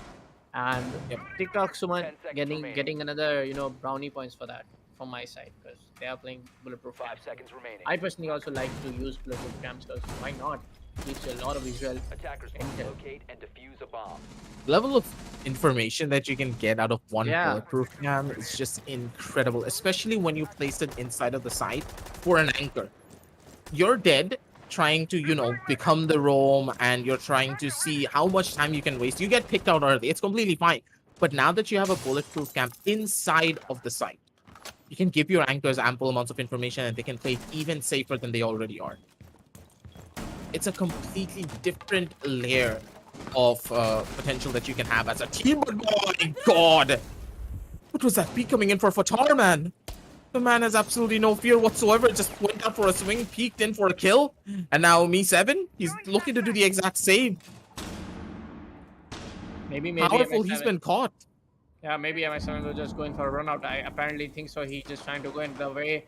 Poison also trying to build some pressure around the sphere stage doorway. Apparently, I think so. There might be a run out, but I don't know when it's gonna happen. It might not happen, but at least he will go for a run out right now. The adrenaline surges are gonna give some bits of info away, but again, the ace taking good chunky amounts of damage here. They're holding multiple different fronts, and Powerful, he's gonna be the one to go in for the revenge kill. Takes down Me7, who did force him down a little bit earlier. That's the first initial kill, and they're looking for even more. Possibly a couple of frags here, and they're getting a tiny little bit too overzealous in the way that they're peeking out on so many of these different avenues. They need to play slow, they need to play it careful, otherwise things could easily go wrong for them. Poison's gonna be coming in, taking out the first initial kill onto Dash. Ben Pipe, beautiful angle, holding it down, SMG shot, gonna get popped. That's gonna be the first. Looking for even more. Let's see for Lovely. Still going in for these fights. Looking for another triple kill. Coming in down strong. Looking for the quad. Could just get it. Sprays coming in, but he doesn't find the shot. Sasaki's gonna be even better on the play. Dorms. He just needs to hold. Sasaki, he's on very low HP. Doesn't even have an adrenaline surge to push his way in towards the side. One on his left, one on his right. He's just caught between two different crossfires and Sasaki. The man's gonna be going for two more. Kills, he's making things happen. 1 HP, head crush, live plays. I'm gonna know. That's a swing, that's a round win, and that's a GG in the chat. Ladies and gentlemen, TikTok Sumon, they take away the map of Oregon in style, but Sasaki, that's an NT, man. You have to give it to the guy.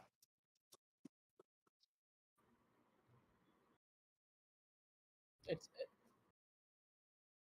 apparently it was a very good, I would say, try onto the last few rounds coming from the side of Shreesha's warrior apparently, but nonetheless it's gonna be 7-9 and the first matchup to end, guys.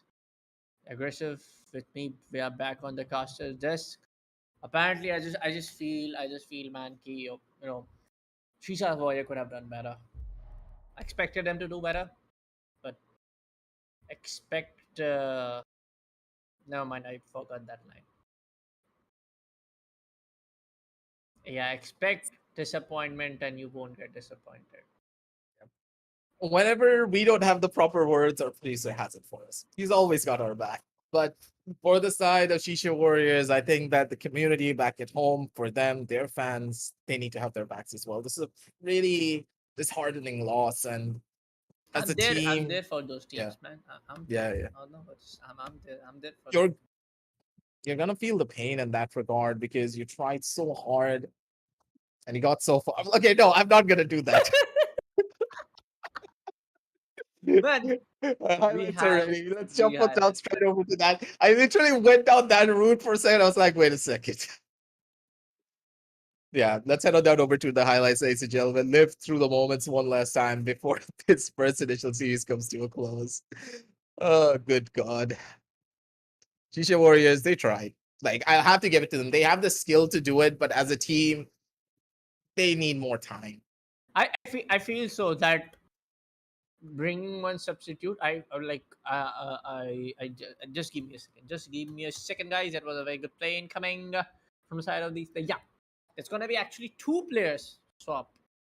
I feel so that substitute getting swapped, that can be one reason, but apparently it feels so. Yeah, because that coordination was lagging around.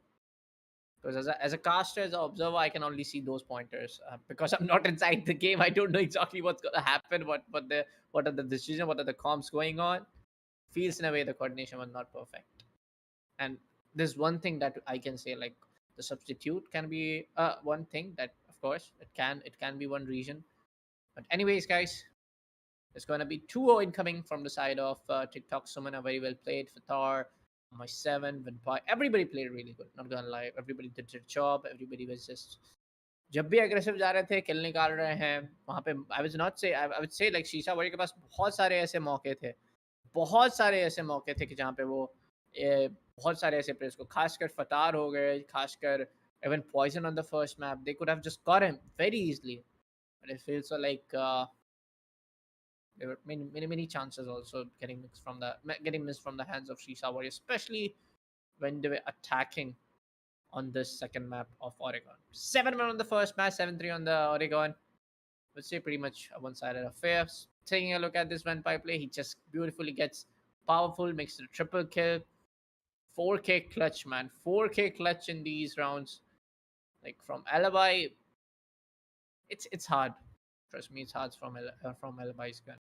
Just tells that these guys are just insane with those gun power, insane with those recoil control, insane with those overall game knowledge. They just knew what they wanted to do. TikTok Suman, man. These guys are just they're incredible. And they're contenders to take away that top spot. So Makers 5 and Hulky's Warriors, they have their work cut out for them. But down below, there's another team I'm really looking forward to, and you're going to be casting that one as well, Bullet. FragcenarieZ, yeah, their match will be one for the books. They have players that have been playing for the longest time. One of them, they're going to try to win it all for their side. Team Phalanx versus FragcenarieZ is going to be the thing that comes up next. And whoever wins there could just be the one to take it all the way over towards the second side. But then again, if FragcenarieZ are able to win against Team Phalanx, they're going to be going up against their own teammates. Yeah, So that's going to be interesting. but then, bro, I think so. Fractionaries and Team Phalanx will be a close side affairs to in the favor of Fractionaries. Yeah, FragcenarieZ will have the advantage overall because of the names that they do have on their side. But we have learned this from the past as well. Even if you are extremely experienced and you are a player that has a lot of titles under your belt, or maybe you're of a higher rank, you can't really disregard the fact that there is a lot of young talent on the opposition. And these young talents can easily have a really good day or possibly come up with a strategy you never thought about and take you down right then and there. So you always need to prepare. You need to be humble in the way that you approach a lot of the different matches that you have in store for yourself. Moving on down the line, though, that's going to be the match all set up for the second half. But for now, I think that's all that we have for you. Not really a lot of more graphics to say. It was pretty, let's say, one-sided. Not really much to talk about other than Shreesha Warriors. They need to go back to the drawing board and just build upon the mistakes that they have already done here. But for now, we're going to be heading on off. Thank you all for stopping by and watching the show with us. It was a pretty fun cast, I would honestly say. A couple of incredible plays on the map of Oregon, even though I'll say Chalet was a bit questionable, but it's completely okay. It's a game of Siege. We've always seen this. One side gonna lose, one side gonna win. It's as simple as that. We'll be taking a short break, guys. We'll be back with the second matchup between Fractionaries and Team Phalanx. Don't go anywhere. Make sure to like the stream. Make sure to subscribe to the Esports Club channel. Make sure to follow them over Instagram. They're doing a very good job. Make sure to follow every social handles of the Esports Club. And of course, we'll be right back after a short break. Don't forget to tune in yet again. We see you after the short break.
could run through the fire, I could conquer the night. If I can make it, if I try to draw the red light.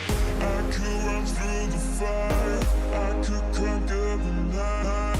If I can make it, if I try to draw the red, I could, I could, I could,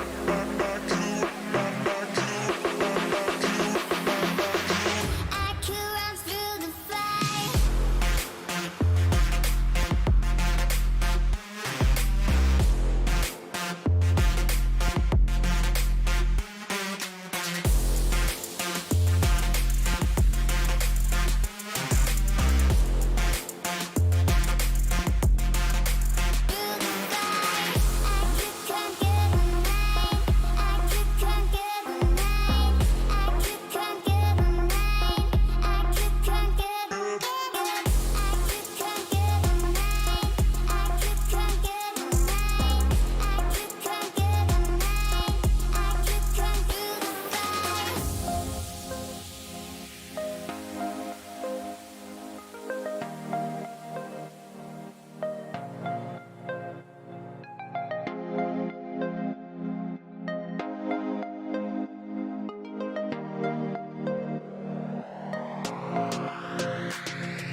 conquer the night.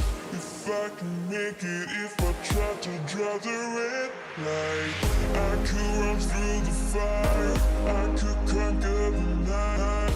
If I can make it, if I try to draw the red, I could, I could, I could, I could, I could run through the fire.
conquer the night. If I can make it, if I try to draw the red light, I could run through the fire. I could conquer the night. If I can make it, if I try to draw the red, I could, I could, I could, I could run through the fire.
Conquer the night. If I can make it, if I try to draw the red light, I could run through the fire. I could conquer the night. If I can make it, if I try to draw the red, I could, I could, I could, I could, I could run through the fire.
I don't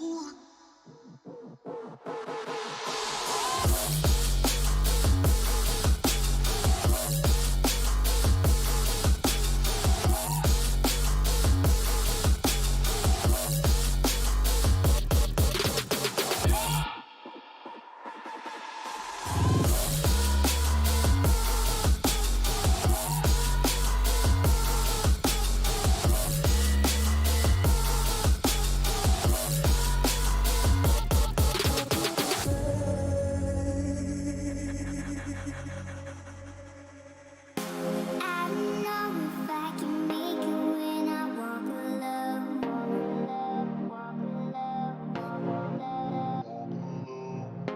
Can somebody come and save me? I just wanna know.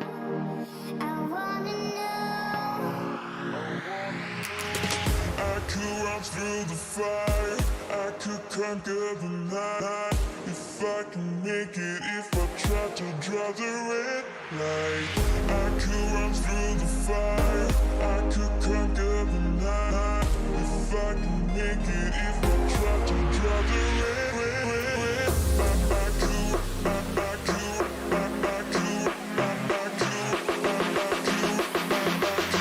I could run through the fire.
Conquer the night. If I can make it, if I try to draw the red light. I could run through the fire, I could conquer the night. If I can make it, if I try to draw the red.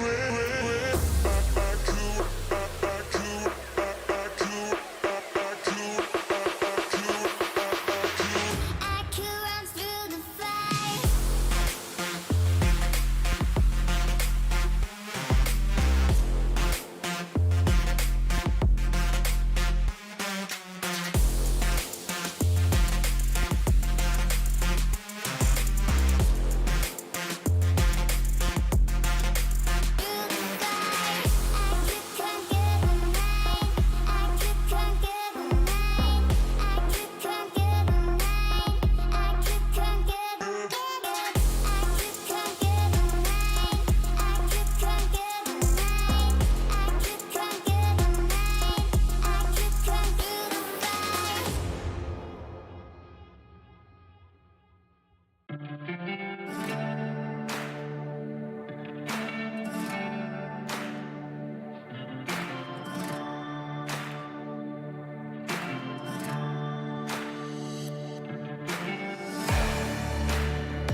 through the fire, I could conquer the night. If I can make it, if I try to draw the red light, I could run through the fire, I could conquer the night. If I can make it, if I try to draw the red, I could, I could, I could, I could, I could run through the fire.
Conquer the night. If I can make it, if I try to draw the red light, I could run through the fire, I could conquer the night. If I can make it, if I try to draw the red, I could, I could, I could, I could, I could.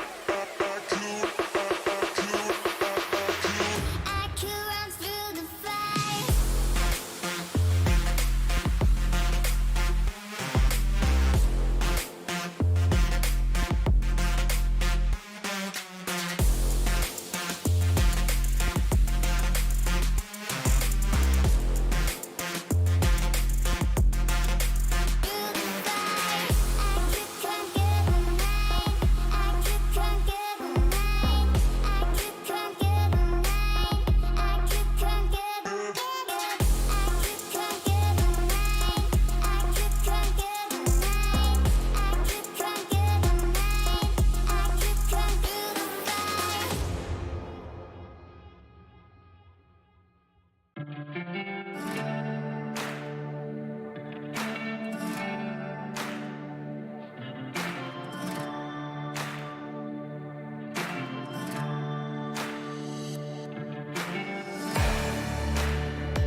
All right, folks, welcome back to the Esports Club presents Community Cup series for Rainbow Six Siege Season 2, supported by Ubisoft and our broadcast partner Loco. Here with my co-caster Bullet, as we are here for the second matchup for the upper brackets. Fractionaries versus Team Phalanx will be our second matchup, and I have to say, what a performance being laid on the side of TikTok Sumon. 2-0 up against Shreesha's Warriors. And now we are here to determine who will go down in the lower brackets to face off against Shreesha's Warriors. Will it be Fractionaries or will it be Team Phalanx? Bullet, how are you doing and what would you think about the second matchup? Well, I'm doing absolutely fine. Don't gonna lie. Shreesha Voy and TikTok Suman. I think I thought for a second that that map, that whole matchup can go towards the side of third map, but it apparently didn't, because TikTok Suman, like, it just went in and just dominated. Not gonna lie, I have to use the word. They just dominated the side of Shreesha Voy. I personally feel that the changes on the substitute can be one thing. I personally feel that probably there was a lack of coordination, but nonetheless they'll be getting another chance in the lower brackets to prove themselves. As we can see, our whole bracket creatives by our lovely production team, thank you so much for that. Makers 5 up against Hulky Warriors, and TikTok Suman have already proceed towards the next bracket. The main thing that I want to say for Fractionaries and Phalanx is just like Fractionaries just looks like a whole team just ready to just quickly wind up things. They're gonna just play up like that, because I remember how they have just dominated the other past opponents as well. Even if you look at some of these players on toward the side of team Fractionaries, of course there are one or two guys from the side of team Phalanx who have just proved them very well. But I need to I just think like team Phalanx needs to step up a little bit compared to what performance I've seen them in the past. But yes, nonetheless, we'll be taking a look at the map video, क्योंकि maps काफी ज़्यादा important रखती है in a game like Rainbow Six Siege. There you go. We have the first pick incoming. Okay, so it was a bank ban on towards. Okay, that's interesting. That's interesting. And Factories, they be after decision. Yes, skyscraper ban करेंगे. Okay, that's very interesting. Team Phalanx will be picking up to play border, and the first map will be paying. That will be seeing. It's gonna be Cafe. Cafe the scheme, and what you have to say about this, Baba? Like Cafe. Yeah, Cafe. It's interesting to see that the side of Fractionaries decided to pick that map because it's always the standard maps that we get to see more often. It would either be Villa or Clubhouse, but this time Clubhouse will be on deciders where Phalanx will be the one on attack. But let's not forget about the side of Fractionaries. It's a half part of MRCZ. Just like you saw in the previous matchup against Shreesha's Warriors versus TikTok Suman, you have the other half of MRCZ who are just going head to head in the Community Cup series. And now, going up against Phalanx, knowing that you need to deal with Taha, Ayan, Ashrit, or Vidwi, it's even more tougher for them to deal with. And I really hope that Team Phalanx are ready to, face the challenges that they're going to face in Map Cafe. I mean, yes, this Yeah. is the map where Team Fractionaries have made a decision to go for the pick, and the way how Phalanx did play off on the second qualifiers, it was a pretty bit. It really did went out well. I didn't say anything about Phalanx not being able to perform well on the second quals. Hell, they even were on the Pro Series too. I mean, in the Pro Series, they've made a fantastic performance. Although there were some mistakes that it needs to be fixed, but hopefully in the Community Cup series, where they'll be able to understand how Fractionaries works with the other half of the side of MRCC to proceed. But for now, let's take a look at the new battle pass, Vector Glare, which will come right at your screens.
Yeah, not gonna lie. Apparently, seeing these lovely skins, I just want to play the game. Apparently, I'm not getting enough time to play Rainbow Six Siege for past few days. For when this community cup has started, I really wanted to play with you, aggressive, and let's have some own our own casters cup someday, some other day. So yeah, I really want to try out the battle pass because that 100 tier skin on the 3D skin on UMP looks super fine, man. Apparently, it looks really good on the trailer. Not gonna lie, I haven't seen it in the real game. I just want to have some time and I just want to try out that skin. And of course, I will encourage all of these guys watching on our stream. If you have, if you want to have that grab on that stage, just grab onto that skin and credit out the battle pass. You need to buy out the battle pass for the year 7 season 2. That's gonna be Operation Rectangular. And if you buy out that battle pass, you are gonna be getting the early access, 2 week early access to our new attacking operator sense. Yeah, I mean, not only just that, every single battle pass that we've experienced Yeah, has a little bit of a lore between the operators that we get to play. Especially on Operation Vector Glare, we get to understand that there's a new clan called as Wolf Guard. This Wolf Guard consists of Sense, Rook, and also the dog being the main head of the operation, are just trying to ensure that there would be safety and all that stuff when it comes to the lore progression. I haven't been in touch with the lore in Rainbow Six Siege, but it is very interesting to look at. But yeah, that's not the only story that you need to worry about. You still have the siblings rivalry between Zofia and Ella. You still have the story you between got the it. Ash and the Kali. There is a lot. Yeah, Now, go ahead. now you get where it's gonna take into where the end hype is gonna be there, and why these just lore are getting with the seasons. You get my point. If you get my point, let's pick it up for you from what you get. I really want to know from your side. The Like, story wise, well, yeah, according to the story wise, I saw that there's a civil war which breaks out between Ash and the Kali, because Kali works at a different group, right? And yeah, Ash, she right, always plays according to the book. She always goes, yeah, she FBI doesn't SWAT. want to put other operators at risk, whereas Kali, she does what it needs to be done. So every particular operator has its own fair share of strategies, one of them which might be right, one of them which might not be right, and it ends up being a clash where most of the operators would start to side up against each other, right? So, Yeah, talk about the newest recruit. I wouldn't say newest recruit. The newest clan that we did get to see here, Operation Wolfguard. It brings up so much opportunities to the table to see how well the operators have been, proceeded more after 7 years. Because talk about Doc itself, he used to be just a normal medic. Now he joined Rainbow Six. Next thing you know, he's the leader for Wolfguard. Wolf guy. Next thing you know, there's a different story between Sense itself. There's a lot to talk about the story in Rainbow Six Siege, specifically the hammer and the scalpel from the Thatcher Yeah, and the Dokebi. Every single operator has its own fair share of stories, whether if it's on CGI based or even it's on the animated series that we did get to watch a lot. The story itself gets a lot interesting, but when it comes to the end game, it's very difficult to understand, because every single operators that we've yeah, seen from the CGI trailers, there isn't an end goal yet. We just got to see what their intentions are, what they're going to do, what yeah, they're not going to do, but we finally haven't found that end game yet. And yeah, the devs on the side of Ubisoft has shown us on what kind of stories it might unfold at the next battle pass. Who knows? There might be some confrontations happening between the two clans. Maybe there might be another war. Who knows? Anything can happen on the lore story on Rainbow Six Siege. But talk about the story itself, I haven't been in touch a lot, but it is curious, it is interesting, and i'm I actually pretty much like on how well the story unfolds. And also I got to understand the characterization from Smoke. You got to see yeah. the character from the Uh, Kali, on how she operates, how she works. Everything is just absolutely amazing to talk about in the game of Rainbow Six Siege. But talk about the match itself. The second match that we're going to have, Fractionaries versus Team Phalanx. We might have a bit of a problem once again, folks. We do have to apologize for that. Apparently, we have some connectivity issues plus power cuts, the usuals. But the only thing that we can do is wait for more than 5 to 10 minutes for the players to start the match. And if it does, then it would be good for us. And if it not, then we might have to wait for some more. Yeah, so continue to the part where we're talking about the lore and stuff. It just feels to me like at the end of the year, when Six Invitational, the world's greatest Rainbow Six Siege competitive tournament happens, and if you remember, Baba was the last time around, it was Kali and Ash rivalry Mhm. breaking out into the middle of the map, into the middle of the match during the Six Invitational, there in game Six Invitational. So I Yeah. just feel like this whole lower thing between of these battle passes, between of these every other season, is just taking up to that. It's gonna be the like, okay, Wolf guy is gonna be there. I think so. I think so. I might be wrong. I'm just a Siege fan trying to like predict things here and there. It's just like at the end of the competitive year end, we're gonna see that okay, we might see like clan wise war in Rainbow 66 Invitation. You're gonna see Night Heaven going up against Wolfguard, FBI SWAT people going up against other counter terrorist unit. It just feels like to me they might change up a little bit. But yes, Baba Satova for the next matchup. Already we're going through some issues and we are waiting for it to be rectified. We are waiting for the final call, and I have the final call, and it's going to be as usual. We'll be going toward to a small break, just a small one. I promise you, I'll make it a small one. Trust me on this. I'll make it a small one. मिलते हैं guys एक छोटे से break के बाद. Make sure to like the stream, make sure to subscribe to the channel, make sure to share this on your timeline because sharing is caring. See you after the break.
All right, folks, welcome back to the Community Cup Series 2 for Rainbow Six Siege, supported by Ubisoft and our broadcast partner Loco here with our second matchup. We are not going to waste any time at all and proceed with map number 1, Cafe Dostoevsky. Starting off with the attacker bans on the side of Team Phalanx. It will be the standard Thatcher. Thatcher won't be available, that is for sure. And talk about the second ban itself. Here we get to see whether if we get to witness a ban of either a jackal or a finca. Talk about the defender side, we might see some different defender bans coming in from their end, but no, instead of Jackal or Finken, we will see a Nomad ban coming in on the side of Team Fractionaries. The rest of the two defenders will determine on how will they operate on a map like Cafe Dostoevsky. Yep. Cafe. This is Cafe overall is a very competitive map, I believe, where attackers and both defense have a very good chance of like and how to approach and getting multiple entry points. Whether it's a vertical, whether it is just going on towards the side of red stairs and white stairs. Echo getting banned for the last operator to be banned, and of course it's gonna be Echo on the side of defense getting banned from the side of Team Phalanx. It just feels like uh, some of these bans are pretty much focused about like not giving the chance, just enabling the chance of getting those plants right, and coming it from the side of Team Phalanx. I kind of think like they don't they are just waiting it for the attack and defender swap just to go on attack, and maybe just they are very strong on the attacking side when it comes to the map of Cafe. And it's going to be a small change in coming inside of Fractionary is Urshid coming into the play. DNM4I also coming Attackers into the need to play. locate and defuse as And many bombs towards as the they side can. of Team Phalanx, I don't see any kind of change. It's Visan, it's going to be Guy with City, Crimes Concierge, Artemis, and Hercules 2210. Yep, Phalanx will come back again on map Cafe Dostoevsky, map number 1 against Fractionaries. Quite intriguing to see. I'm quite intrigued to see how well will they perform. And also, let's not forget the map is been picked by Fractionaries 2, seconds which left before means that insertion. Fractionaries will be the one on attack, and Phalanx will be prepped 5 seconds on left. their defenses. Yeah, Talk about the operator's picks. You have Crimes bringing in the Maestro, so which means that good amount of information will be carried around right from the entire hallway, from Cigar towards the new hatch drop, which will happen. Right, and with the action phase coming in play, we're about to see that with the attackers making their way on their respective spawn points. yep. Yeah, it kind of feels like they just want to approach the overall side, going toward the side of third floor, toward the side of Uteiko, with coming with the kill. And we want to see if that was a pretty unexpected surprise for the side of defender who just went out. Can be because we don't have a clue right now, to be honest. But it feels like because he was on the rapper, maybe he just just did a small melee and just got the angle and he executed it. Pretty well done, apparently, in that case. Hercules is also very low on HP, as we can see. Maybe he took a little bit of damage from the grappling operators too. Busan trying to just hold on the cigar launch for the second, and yes, so yeah, there's an idea of who's coming in and who's not. Currently, it's going to be Naughty Ashrid using those throwers, explosive drones to just try to get hold of and distract our buddy Hussein, who's just trying to hold off cigar launch. It's just apparently when you're trying to hold on the cigar launch, there is gonna be something to burn up these grenades. There's gonna be something to apparently just get in those. All of these utilities you can just maybe if it's a frag and even if it's a I would say a flashbang. They have just made up a hard breach to the side of cigar lounge, and they're just trying to make an entry towards it. Cigar shop पे में कोई बंदा नहीं देखने को मिल रहा. Apparently they are doing some reinforcements right now, probably towards the side of freezer vault. Maybe we can see an attacker going toward the side of second floor. If it is, it could be a good strategy. If it's not, even though it's good, it's still good. Yep, and even with the surge coming in, they're not wasting any time at all with that execute, that is for sure. Widby slowly making his push in towards the hallway side as Taha succeeds once again in taking out Hussein. Widby pushes very aggressively to succeed to take out Hercules. Oh. Next thing you know is just Artemis left in a 1v5. And I have to say, Fractionary's performance in a flawless round is looking even much more, showing a great start on attack on map Cafe. It will be theirs. We will see Fractionaries claim their first round win in third floor cocktail lounge and bar. I have to say, the first early peak was an unexpected I wouldn't call it unexpected. It was just a normal pre-fire through the window of Third Flight Cocktail Lounge, where both of the players, Crimes and I believe it was Hercules, who just got caught in that crossfire, not only dealt a lot of damage but also succeeded in taking out Crimes. Now on round number two, I believe Attackers Team need to locate and Phalanx defuse bombs. might be a bit too afraid on what exactly is happening, because at a minute and 50 seconds mark, you saw Fragzies gain immediate Attackers control discovered on the Cigar location of a Lounge. bomb. Next thing you know, once they get control on Cigar, they just slowly make their way towards the hallway, while you have the angle being made from the Zofia. Taha, I believe, repelled from that window. He ensured that none of them would be making any aggressive pushes. White Stairs wasn't even being watched because they already had information regarding this, and they just pushed in clearly. No issues, no problems, and it was a flawless round after all. Yeah, and it was a very, I would say, a basic approach. And when you get very the basics right, Attackers are and heading out to defuse a then bomb. there's no problem to it. Of course, like you got the round, you got everything under your control. You're able to win those gunfights when you find those angles. So they got the basic right, they got the round right. This is what I always say when when I see some of the teams just struggling a little bit. Now I always say, get your basics right, get your fundamentals right. Especially when you're an attacker, because I always believe the fact that the defense is always easier than the attack. So when you're on the attacker side, you gotta think a little bit different. You gotta think from a defender's perspective. Okay, अगर मैं वहाँ पे एक specific spot पे हूँ तो मैं उससे किस तरीके से मार सकता हूँ? Whether it can be a vertical nade, where it can be just taking a one-on-one gunfight, where I can just tell one of my guys to just distract his particular ADS angle towards a drone, just like trying to do with that pitch drone. Okay, apparently there's one guy holding down towards the side of White Step, but there you go. Hussein picks up the heart. Probably the guy was already trying to rappel down. Abhi takes Hercules for a trade, I would say, making it a man equalized. I don't see anyone right now yet again from the side of attackers going on to the side of second floor. Attackers have recovered But their at least defuse. there's a different consequences are being made. I really don't think it would be the same repeat like they did on round number one. With Taha being eliminated, which means that the rappel window on the hallway would be safe, and Hussein will be free to focus on third floor cigar shop as best as he can possibly could. And this is having a lot of problems on FragcenarieZ's side, because they're having a lot of issues by just gaining that entrance. A minute and 20 seconds. Still, FragcenarieZ are still making their best efforts to appear, but they cannot take out the main problem, and that is Hussein. One of the flashbangs get caught out, and the grenade, will that connect to take out Hussein? Not quite sure, but he will succeed in taking out Hussein instead. Again, fall back, Phalanx, because you just lost a lot of players, but still you can make a comeback only if you can hold the site itself. A lot of time has been wasted. They succeeded in wasting a lot of time. And now, with the information being gained from the defender's cam and with the help of the Maestro's Eagle Eye cam, they can just immediately shoot the amount of players coming in from their ends. 45 seconds.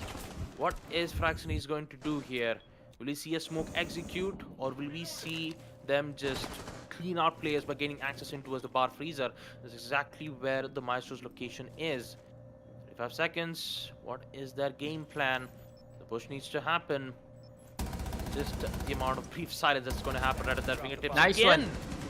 brief fires and an information being gained around will succeed to take out Naughty Ashret, and now they're just left with the DNP and Ayan.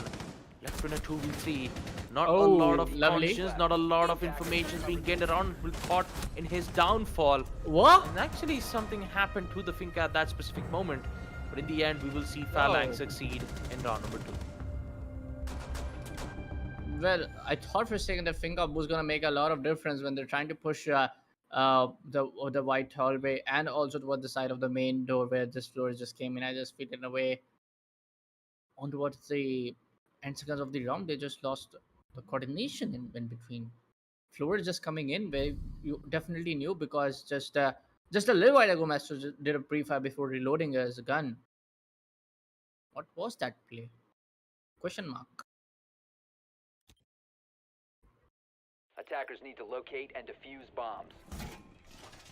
Maybe he had a connectivity issues right in the middle of it, but hopefully that problem shouldn't arrive in round number 3 itself. FragcenarieZ though on the attack side, this time the Cigar Lounge was heavily fortified from the side of Hussein.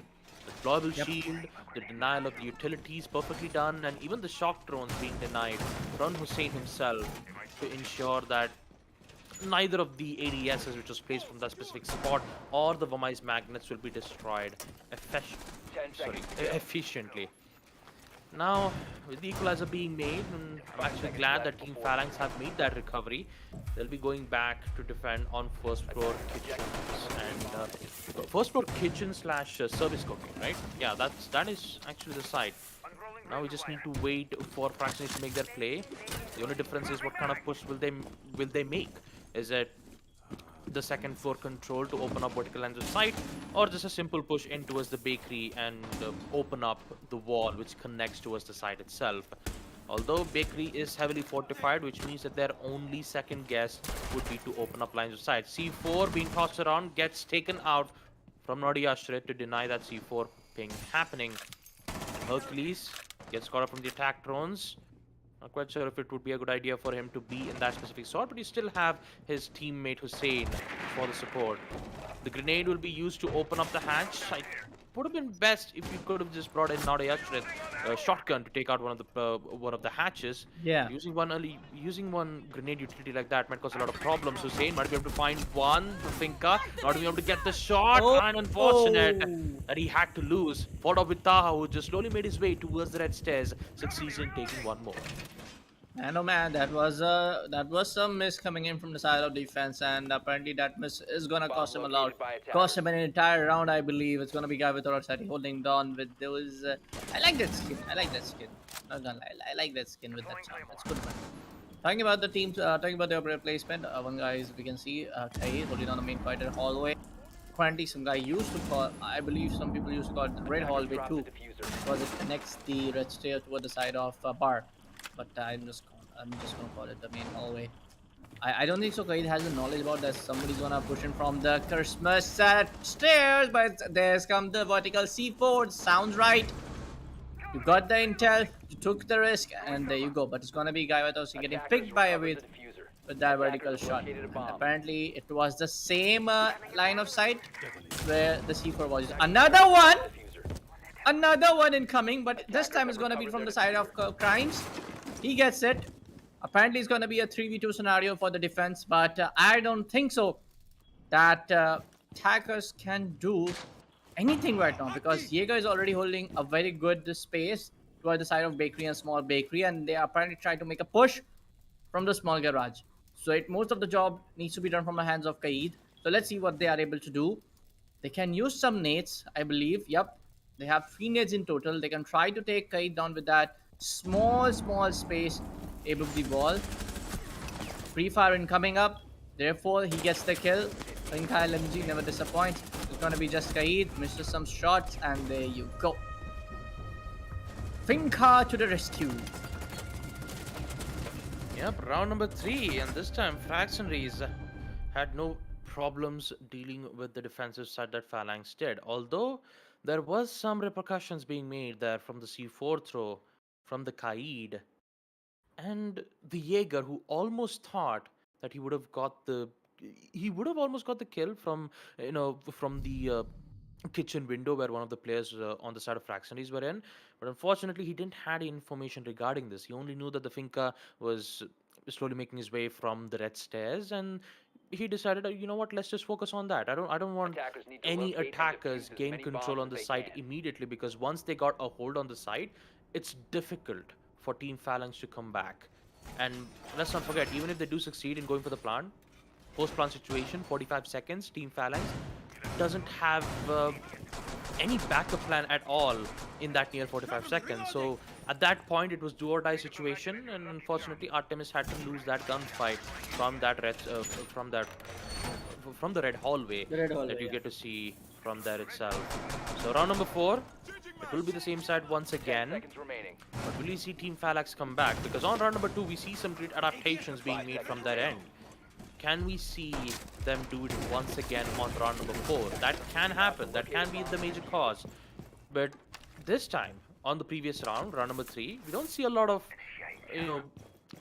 fortifications being made in towards the bakery side. Yes, of course, you still have the Jaeger with the ADSs and also the Banshee deterrent. But interesting fact, the ventilation wall is one part of the ventilation wall has been opened, which means that one of the defenders' roam should be present in Yeah. order for that to work out. So if one of the roamers on the side of Team Phalanx has been Yeah. eliminated, then that means on the side of FragcenarieZ, all they have to do is just focus on one particular thing. C4, guy with audacity, not being able to worry about the Ace Summer Beach charges because it's been jammed. But that C4 might be even more deadly, but that grenade has been so powerful. But no, guy with audacity even still survive, even with the explosions being made. But at that crossfire, Ion will succeed in taking out Artemis. A huge blow to the back for Team Phalanx as they lose one of the player. Instant control on Garage, but Hussein is still there for the recovery. Not quite sure that's going to happen once more because now Yashrit comes back with the trade once again. And now it's a 4v3 with Team Phalanx still having a lot of problems, but they have information that they could use. And hopefully that information being gathered around, they could be able to make some plays around here. Of course, the play around here, especially now restricted towards the side of Red Hallway, what I'm trying to see, and probably they are trying to open the main breach towards the side of kitchen cooking, and there you go, main breach was getting opened up. They try, the defense can try to go in for some angles, but no, man, that's a very weak spot to just be on. Kanjiko is at a better spot, but I don't think so he can do something. He gets one. He gets a with Mixer 3v2. Apparently, if he has a C4, he can go in for the C4, but it's going to be just one guy towards the side of defense surviving. He gets another one, but it's going to be Ayan to finish things up from the side of Fractionaries. This was apparently a very good effort, I would say, compared to the first round from the side of defense, but attackers just being way too good compared to the side of defense, because the way they are just making those basic approach right, it tells a lot. It tells honestly a lot as a siege player. Trust me, it tells a lot. You're getting your basics right. You're using those.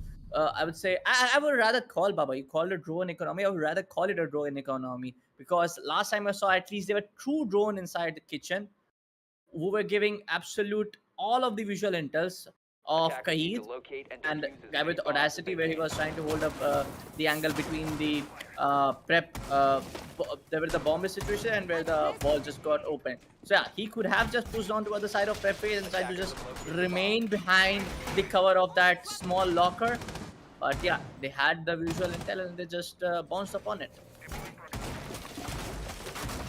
Yep, information is king for FragcenarieZ, and they did exactly that to succeed on defending that particular site. Now Team Phalanx, though, on the other hand, 10 seconds to they go. had a lot of fortifications in the bakery side, right? And I believe they weren't prepared for an aggressive push like that. I mean, granted, they had the mute jammers, but there wasn't an ADS being present from that prep room. And because of that, the mute, aka, no, I believe that was guy with audacity was playing as the mute. Yeah. Unfortunately, he had to reposition in a way that the grenade wouldn't get caught out from that range. But that forced guy with audacity to fall back into the site and let Jaeger defend all by himself in towards the garage. Hussein, he was a bit too late to gain control on that bakery site, but he did get a single kill or two to come back and try to ensure that they would handle the situation, but it was too much. It is too much to handle. FragcenarieZ, all 4 players were in that particular place, and the amount of brute force that they had was too difficult for Phalanx to defend that particular site. But hopefully on round number 5, with the site being on 3rd floor Bomb cocktail located by lounge, attackers. things might look a bit bright, especially on the cigar lounge, unless and until Hercules gets caught off quite early. That's the main thing that I'm mainly worried about, because last time I remember Team Phalanx, they would always get outnumbered on the cigar lounge, and if they give them the control very quickly, Cover their diffuser. then it might be a bit more concerning on Phalanx's side, knowing that once you get control on Cigar, you get the control on the entire hallway itself. Better yet, they even get control on the new hatch itself, so they're thinking of making a way to get something behind it. I don't think that will happen though. Right from the windows itself, I believe that was the Twitch, a Vidwe, propelling from that window, succeeds in taking out Hercules, but he will be revived nonetheless from none other than Maestro. He'll be back with 20 HP, but is it more than enough? Is it successful? Because they successfully forced him to fall back, but Hussein is still there to take out one, not only to get traded out from the Finca once again. And now here comes the execute, knowing that the entire Cigar Lounge has been compromised. They will now make their push. That's exactly what FragcenarieZ are trying to do, but they're losing a lot of time. And in 1 minute, they need to make a push. And how will they proceed? Apparently, it looks like they're trying to proceed from the Scar Lounge as well. But there's no one probably pushing from the wide corridor. I don't know why Frost is just over there trying to hold up the wall. There you go. Sorry, Balsam, there you go. It picks him up. It's going to be Taha to finish things off. Man, lack of proper coordination between the side of defense. And this is the same situation this was exactly the same situation what I saw on the previous matchup, also between Shreesha Warrior and up against the attacking the team, and it just feels like that when you're on the defense, the things are apparently very easy. So yeah, why not just grab onto that advantage? Why you were getting outnumbered on the first place? The point where you made Baba, that was such a good point that needs to be out there. Why you were getting outnumbered in the first place? Try to use up utilities. Try to go for those operators who can be very very beneficial to you as an anchor if you're trying to do that. If you're very beneficial as a roam, if you're trying to go in for a roam, don't just try to be very rigid with your choices when it comes to the operator lineup. This is what I have personally observed in this community, Attackers have located a bomb. and this affects a lot the game. I mean, the main problem for Team Phalanx's end was that Hussein was the only... actually, not Hussein, it was Hercules, I believe, was playing as a Mine. He was the main one seconds left. holding towards Cigar Launch, while there wasn't any protection nor like another cross angle being placed from Phalanx's side. They didn't thought about getting control on... I mean, they would have just had another player, maybe Hussein or Crimes to be at the doorway of the Red Stairs hatch. That would have at least helped him to give more support and also establish crossfire angles that would have led Phalanx to hold their ground and ensure FragcenarieZ would not make a push quite early in the round, because they just have to eliminate the main threat of the cause. Let's just focus on round number 6 with Taha. Using with the Gone 6 once again from the Finca, will just not waste any time at all to take out one player, and a second one this time as the Vidwe takes out Artemis. This time Team Phalanx, they're just, oh no, they are just slowly starting to fall apart. Taha and Vidwe, both of them are there too. What just happened? What is happening to Team Phalanx's side? All of them are just gone. And now it's just Hussein. Will get one, but he can't get the other because not Yeshwith is there right from behind to take out the final player too. Oh man. FragcenarieZ just gave us the whole definition on fragging, especially on attack, and they will end it up with the first half 5-1, as they only need 2 more round wins in the second half. They'll be the one on defense, and Team Phalanx will be the one on attack. Let's see how well they proceed in third floor bar. Yep, it's gonna be a 5-1, and apparently, like I said, man, the lots of rethinking that needs to be done from the side of Phalanx and FragcenarieZ, like Baba, my friend over here, just described, right? And they are just giving the proper definition of their team, just going in, just killing people, killing up the opponent, and just getting those rounds in. FragcenarieZ, of course, referring to that meme, FragcenarieZ is just Attackers need to locate and I would defuse say as many bombs as they can. a revamped version of Mercenaries. What do you say, Baba? Just like we said in the first map itself, it's the half part of MRCZ, right? and then you have the other half from TikTok Sumon, right? That's the name of the other name, TikTok Sumon. The first half of MRCZ is in TikTok Sumon, and the second half of MRCZ is in FragcenarieZ. So imagine if FragcenarieZ did win, they have to go up against their former teammates in the next match. So it will be a tough competition. But also, I'm a bit sad today because we won't be able to see Hulky's Warriors go up against Shreesha's Warriors in the upper bracket. So I'm just finger crossed. I'm hoping that we might be able to see it in lower brackets if that happens. But at the Community Cup itself, there's a lot of story which is very interesting to look at. But talking about the round itself, round number 7, some aggressive peaks being made from a Widby with the Oryx. The T5 SMG is very strong, but unfortunately he'll be forced to fall back. But not to worry about his HP. He has Thunderbird. He'll be able to put himself back to full HP. That was exactly FragcenarieZ's intentions, to be very much aggressive, but you need to ensure that you should use it at the right time. C4 from the Thunderbird unfortunately doesn't have the proper information. He thought that he thought that maybe the sledge would come back again and open up the sledge wall, but the timing wasn't as perfect. But you still have a lot of chances to go through, because they did succeed in taking a lot of damage from Guy with Audacity just from a Widby's aggressiveness playstyle. But now they'll just focus on the work, open up the hatches, open up the walls, get control on Cigar Lounge, just like FragcenarieZ used to do in their first half. But how will they proceed? Yeah, man, apparently the main question, how they're going to proceed. It seems like they're trying to make their way from the side of New Hatch, Rear Hatch. It's going to be a guy with Audacity taking out Taha. A very open peeking coming from the side of Taha, but nonetheless going to be a retread coming in from the side of Widby. Except percent makes it a 4v4. And the Floris is down. No explosive lows for now. And guy with Audacity taking up some gunfight with the defender, who's just trying to hold up the hallway.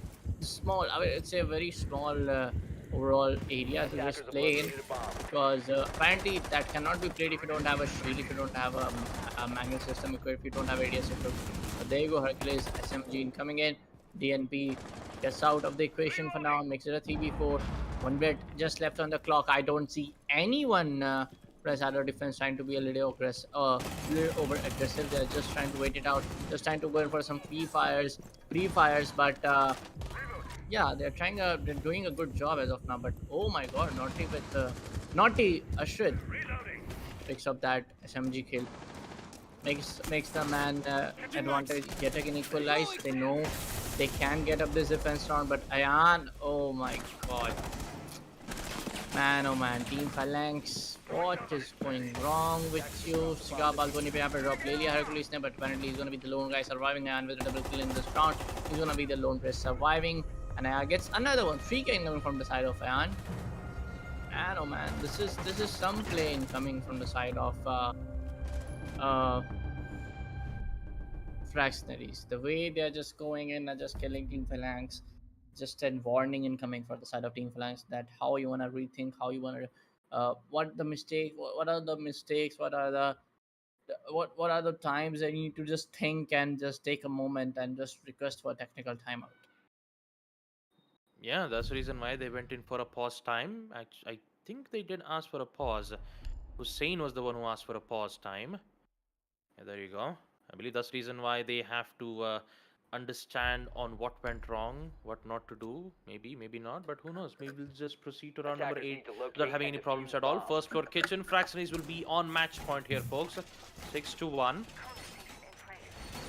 And now we will see how Attackers they have discovered the location of a bomb. I guess we had to go in for the pause, I believe. Alright, round number 8, kitchen and service cooking will be the side. And now we have to see how well FragcenarieZ will perform. Will we see them end it out 7-1, or will we see Phalanx get another win, and maybe we could 10 seconds left before maybe we could go in for the pause in the next round itself if Team Phalanx succeed 5 in seconds doing to go. so. But we're about to find that out with the action phase with the prep phase coming to an end. Attackers have We'll just proceed to the action phase without having any problems at all. Aggressive peek from Ayan once again. Will he succeed in taking out? No, it does not. Hussein will gladly seize that, eliminates Ayan immediately, and there we go. And there you go, the early kill at the hands of Phalanx. It's I would say a good start. You know, just trying to do their part from here. Maybe they can get to 6-3, 6-4. Then maybe there's something that needs to be said, that okay, they're trying to not just rip away with the match की जो पकड़ है ना, वो कहीं ना कहीं FragcenarieZ के हाथ में सिर्फ नहीं है. कहीं ना कहीं पूरी तरह से कोशिश जो है टीम फ्लैक्स से वो बनते हुए नजर आ रही है. बट यहाँ पे ताहा जरूर से आगे बढ़ेंगे. Takes up San. Apparently he's with the Konai station, and अगर उनको भी थोड़ा सा डैमेज पड़ता है तो जस्ट वो जा सकते हैं, आगे बढ़ सकते हैं, just regain his health up, but there's apparently no Finca right now on the side of attackers. Uh, don't know the reason why, but yeah, they haven't decided to go for Hercules, Artemis, Ace, Crimes with Fuse, Guy with Audacity going for Buck. I'm just waiting out whether they are going for the vertical place or not, because they have a lot of time on the side of the third floor. You need to go in. You will need to open up those vertical line of sights to just change the course of the game right now. Because 6-1, another round is going on to the side of FragcenarieZ may result in the first map victory, and if not, Phalanx can be in a. If not, if then Phalanx can maybe try to, just like do their efforts and make this map go towards the side of overtime. Yeah, well, not quite sure if OT would be the best bet for Phalanx at this point, because it's 6-1. They've only won one defensive round in the first half. And talk about factories. There's only 2 players left. In a minute left for Phalanx to proceed with the attack push, and you still have the Aruni's. This is not the Aruni, Azami's wall, which will block a lot of line of sight, and also provide them with a new line of sight that can be able to use. Although it's quite interesting to see that Azami won't be able to use Attackers have located the a uh, bomb. the kunai knives to block lines of sight from the floor itself. But we're about to find it out. When they execute, that will happen on the side of Phalanx. No information being given around, but they'll succeed in opening out the ventilation wall. Now they just have to proceed with the push, and they have to proceed with the plant. And here comes the problem. Azami's wall blocking the entryway, which means they'll be forced to push towards the window. Now they're cornered. Now they have to push another 15 way seconds to go. because they don't have any explosive utilities, and even if they do go in for the melee, it will be even much more tougher for them to go through. DN takes a lot of damage, but he will still get the kill nonetheless, with the aggressive push being made from the hallway side. And now it's a 1v2. Not Yashret, who still has the one kill that he needs to do, and he will actually get it. Oh boy, very close. And so very close. What just happened? Why did the Fuse lose that gunfight? That would have been it. Team Phalanx would have got the post plant, but somehow they lost in doing so. And now FragcenarieZ will get that win in the end, 7-1 in the first map. And we will proceed to the second map itself, folks. It's going to be Border. It will be the site where Team Phalanx has went in for the pick. And I have to say, FragcenarieZ, what an amazing performance that they've shown in this series. Just like that. It was just like that. Well, there was a lot of chances that team Phalanx missed it. Trust me, man. No offense. I'm just telling what I observed, what I saw as a caster. There were a lot of improper coordination, a lot of times where you just could have gone. Some of those anchor operators, some of those, just like those very, I would say, onto the ground holding anchor operators, just because things were not working for you when you're trying to go in for the cigar launch. Of course, there were one or two instances, Baba. There was no one handling things at cigar shop. There was no one watching the crossfire. But I still think when you are playing a competitive level, uh, onto the side of cigar shop, you should be able to hold it up with just one single guy. I have seen many players doing it from our region only. If you remember, previous, I'm not able to recall it right which team it was, but I remember there was one team was trying to go in towards the side of kitchen, uh, and toward the side of kitchen, and there was one guy roaming and then trying to take a gunfight towards the side of cigar shop. Of course, when you're trying to hold things up differently, you should try to be flexible with your operator picks. We'll be good taking a look at the highlights for now for our last matchup, for our last map between the side of Fractionaries and Team Phalanx. Most of the kills that definitely the Fractionaries were doing the frags, and of course most of the kills came in from their side. Apparently, take a look at the first round itself, Baba. It just looked like they got the one opening, and everyone was just clueless about it from where did those attackers came in so close, and एक के बाद एक सब गिरते गए. Yeah, absolutely, Bullet, because not only did we get to see operators like Castle or Azami being brought up from Phalanx's side, they just went with the normal operators. Operators like Maestro to give them subtle information. Yeah. It wasn't still enough. There wasn't, we didn't get to see Pulse being played around from the second floor. All players on the side of Team Phalanx were at the third floor, where there was no room presence on defense. Mainly, I can understand why, because Fractionaries, the main focus of control that they're trying to do was at Cigar Launch. And talk about Cigar Launch hold itself, Team Phalanx, they only had one player holding that particular angle, and that was the Vamai, either Hussein or Hercules. Both of them used to swap the operators. They just ensured that they would hold the angle as best as possible. But Yeah. there wasn't a player on Cigar Shop where they could have at least established one or two crossfire angles, and maybe they could have made a play right then and there where they could at least get a kill or two, maybe a trade. We didn't get to see that, but instead we just saw Phalanx just not looking very good on the defensive side, and even on the attack where they almost got the side under control. They didn't win that gunfight from Azami. I mean, the Fuse. He's a The he's a Fuse, three yeah. armor operator Uh, up against an Azami, the VSN. What just happened? Why did Phalanx start to fall apart? I guess there are some questions that we'll never be able to answer, folks. But who knows? Maybe in map number 2, the Phalanx's map, which will be on border, maybe we might see them get their revenge match. yeah, why not? Like when it comes to competitive matchups, revenge and vengeance is all about, like, you have to get that competitive spirit inside your head and start to think how I can just go in and defeat this team. That needs to be there, and there's no problem in having it.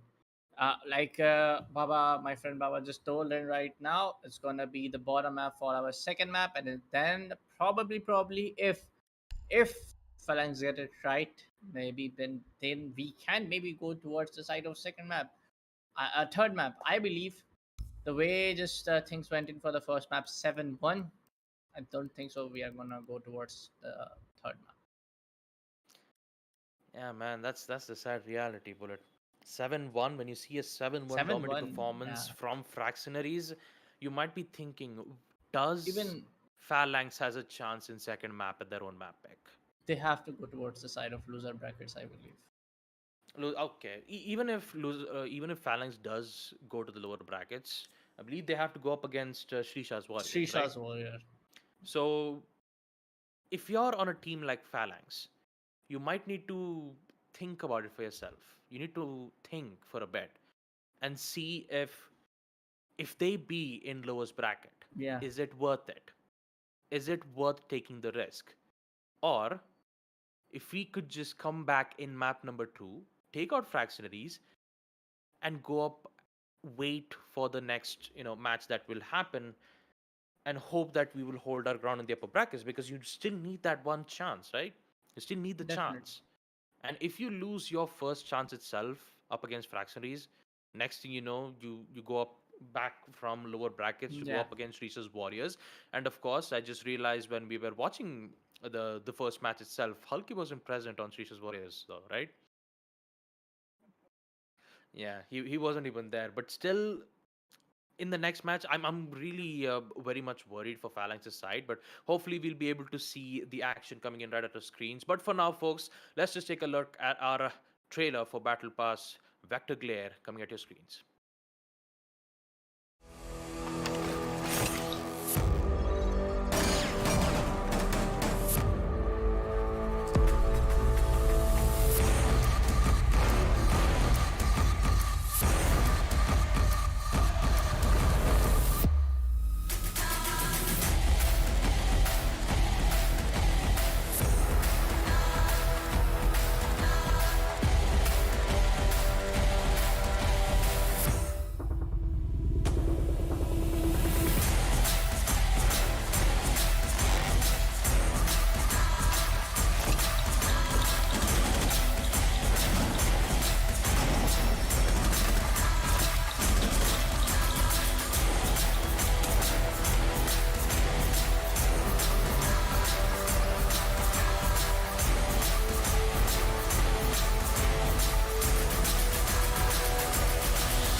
Hello, ladies and gentlemen. Welcome back to the Esports Club Community Cup Season 2, supported by Ubisoft, and of course, with our broadcast partner Loco. And we are back again with Baba Gusta on desk. He's feeling super happy, as we can see his smile. I love your smile, man. You and trust me, I miss Blackjack. You and Blackjack together on desk feels so good, to be honest. But apparently, uh, CCV and Blackjack are not here, and I miss CCV. Hmm. I miss Blackjack too.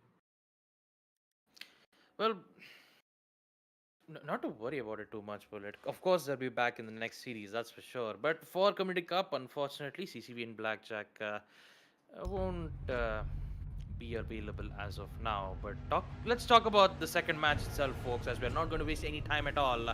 Map number 2, Border will be the map. Fractionaries will be on attack. Phalanx will be on defense. We have already witnessed map number 1's dominating performance from Fractionaries in map Cafe Dostoevsky 7-1, and here they're here to end it once and for all on map number 2. Will it happen, or will we see Team Phalanx retaliate? Let's find out with the bans coming in from Phalanx. Interesting bans coming in from their end, as they've made a decision to ban Ying. Maybe Phalanx have decided that since they went 7-1 on the first map, maybe they might go very aggressive. Maybe they might go for a rush. So they just decided, you know what? No, we're not going to let you do that. Immediately bans out Yang. The second the second ban that Fraxis is going to do will be the Nomad, which means finally we get to see Thatcher being available. Hallelujah.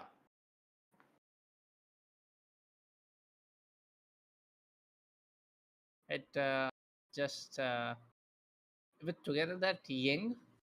Why I have a feeling that these defenders are gonna just go in and try to because there's no Nomad, of course, and from the side of Fractionary, it's gonna be Ying.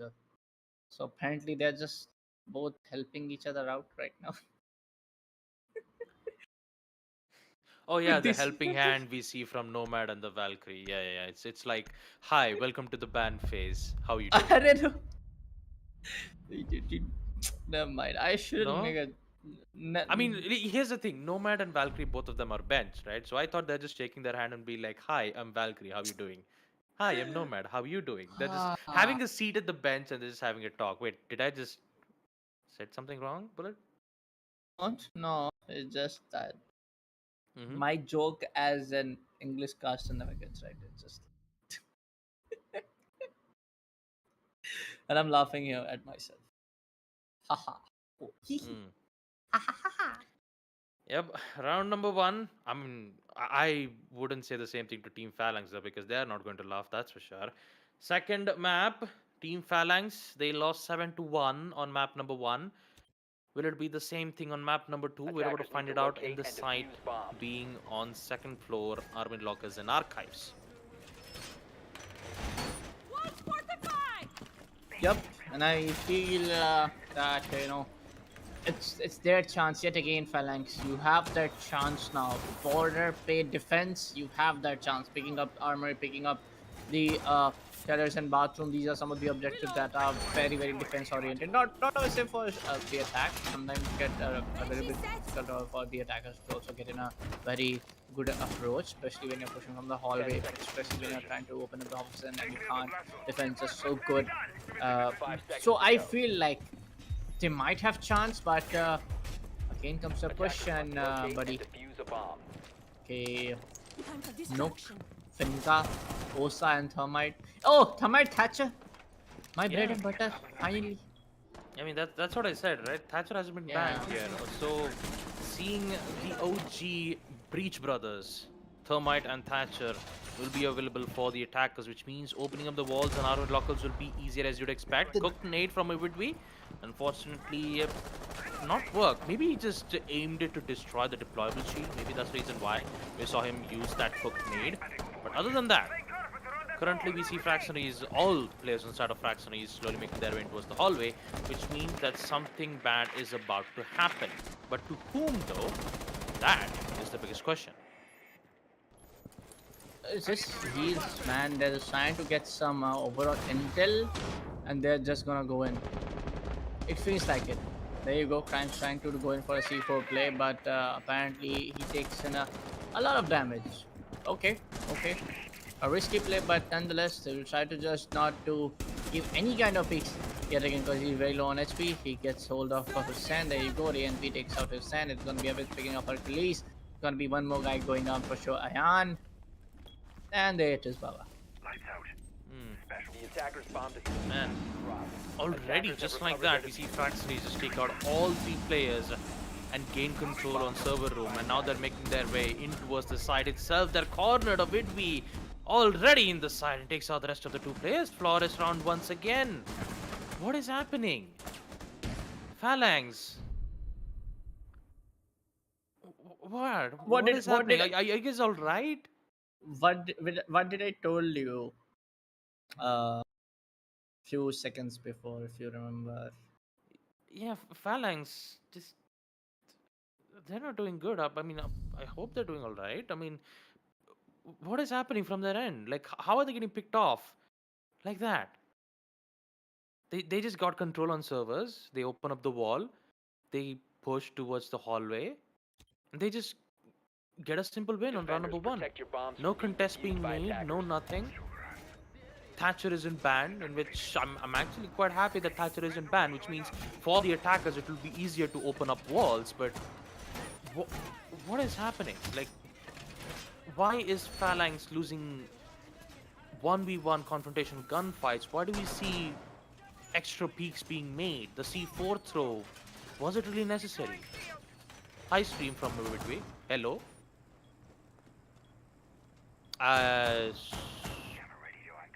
Okay. 10 seconds left. All right. Says the guy who just made a triple kill with the no. Or would we asked to play the rank?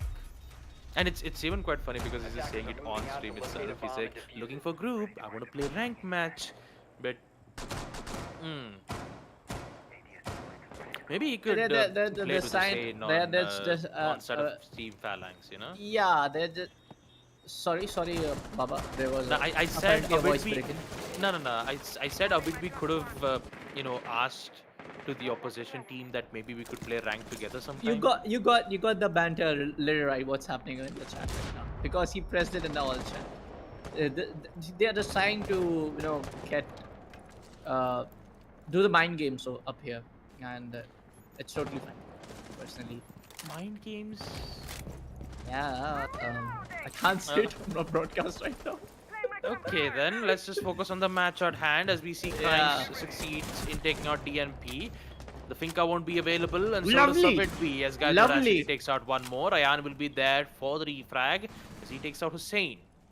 And now it's a 3v4. Team Phalanx have the man count under control, but they shouldn't make any hasty decisions. They need to calm themselves. They need to control. They need to ensure that FragcenarieZ should not get inside their head and try to mingle with it. They just need to hold their ground, and when FragcenarieZ make their push, they should be prepped and ready to defend their side as best as they can. Yan, good shot to take out Crimes. Equalizes it 3-3. Taha is still there with the support too.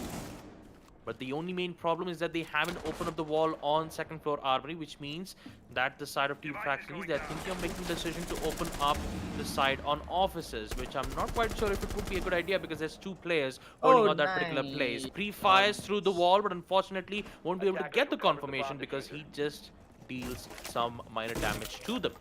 And look at a lot of time here, folks. They only have 1 minute left. FragcenarieZ, something's happened to them. And maybe this time Phalanx might have got the best of it unless Ayans does otherwise because it's his triple kill. Okay, interestingly enough, takes out Hercules and he's up for the ace. And I believe he is feeling it right now. All he needs to do is just find Guy with Audacity and Artemis in which they have the information regarding them. 1 in offices, 1 in armory lockers. What will be the major push? We're about to see that now. Ayan. Actually, not Ayan. It will be Nodiyasu to take out Artemis, which leads to Guy with Audacity left in a 1v2 situation. That's Can a happen. chance. C4 throw in towards Nice. the fountain. Unfortunately, won't be able to get it. And here comes Taha right from the window side and gets the final kill off. FragcenarieZ at 2-1. Unrelenting performance on attack.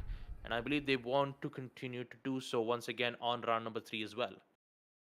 Yeah, man, that was apparently a very good round, I would say, coming from side of Team Phalanx, how the initial double kill was made. But I think so. They got away with the flow. They got a little let's get in some more kills, and two of the guys were not in the objective. I feel so. When it was a 3v3, apparently they could have just won the round, man. You need just two, maximum of two guys Attackers just to need to hold down locate and armory, defuse bombs. and one guy is already left because no one was opening the backside of his walls. I believe there was not any big line of sight in coming in from the side of attackers, from the side of office. So True, true. it was pretty good, man. I would say the hold was pretty good, but nonetheless, not of a big deal. They still have 5 rounds more in their 4 round more in their hand. They can do it apparently before the swap because man, it's defense on border. You gotta do it somehow. You gotta do it.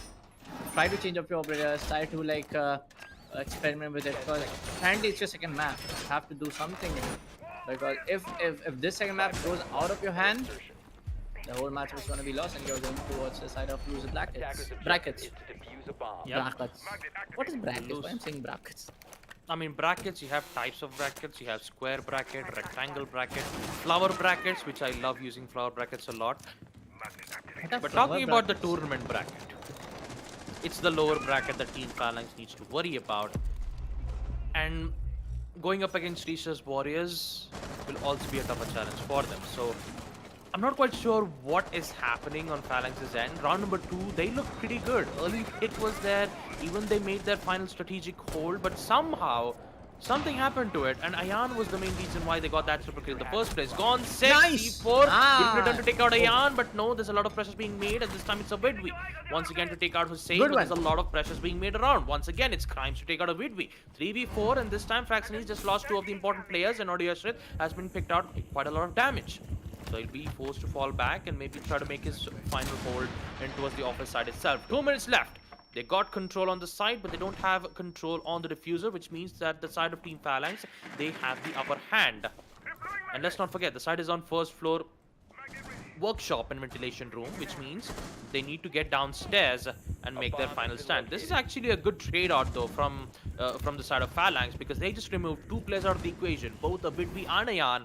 Both of them are eliminated at the cost of Hussein being downed and out. And just like I said, Taha comes back again to equalize it once again, 3v3, and now they're slowly making their way into the side.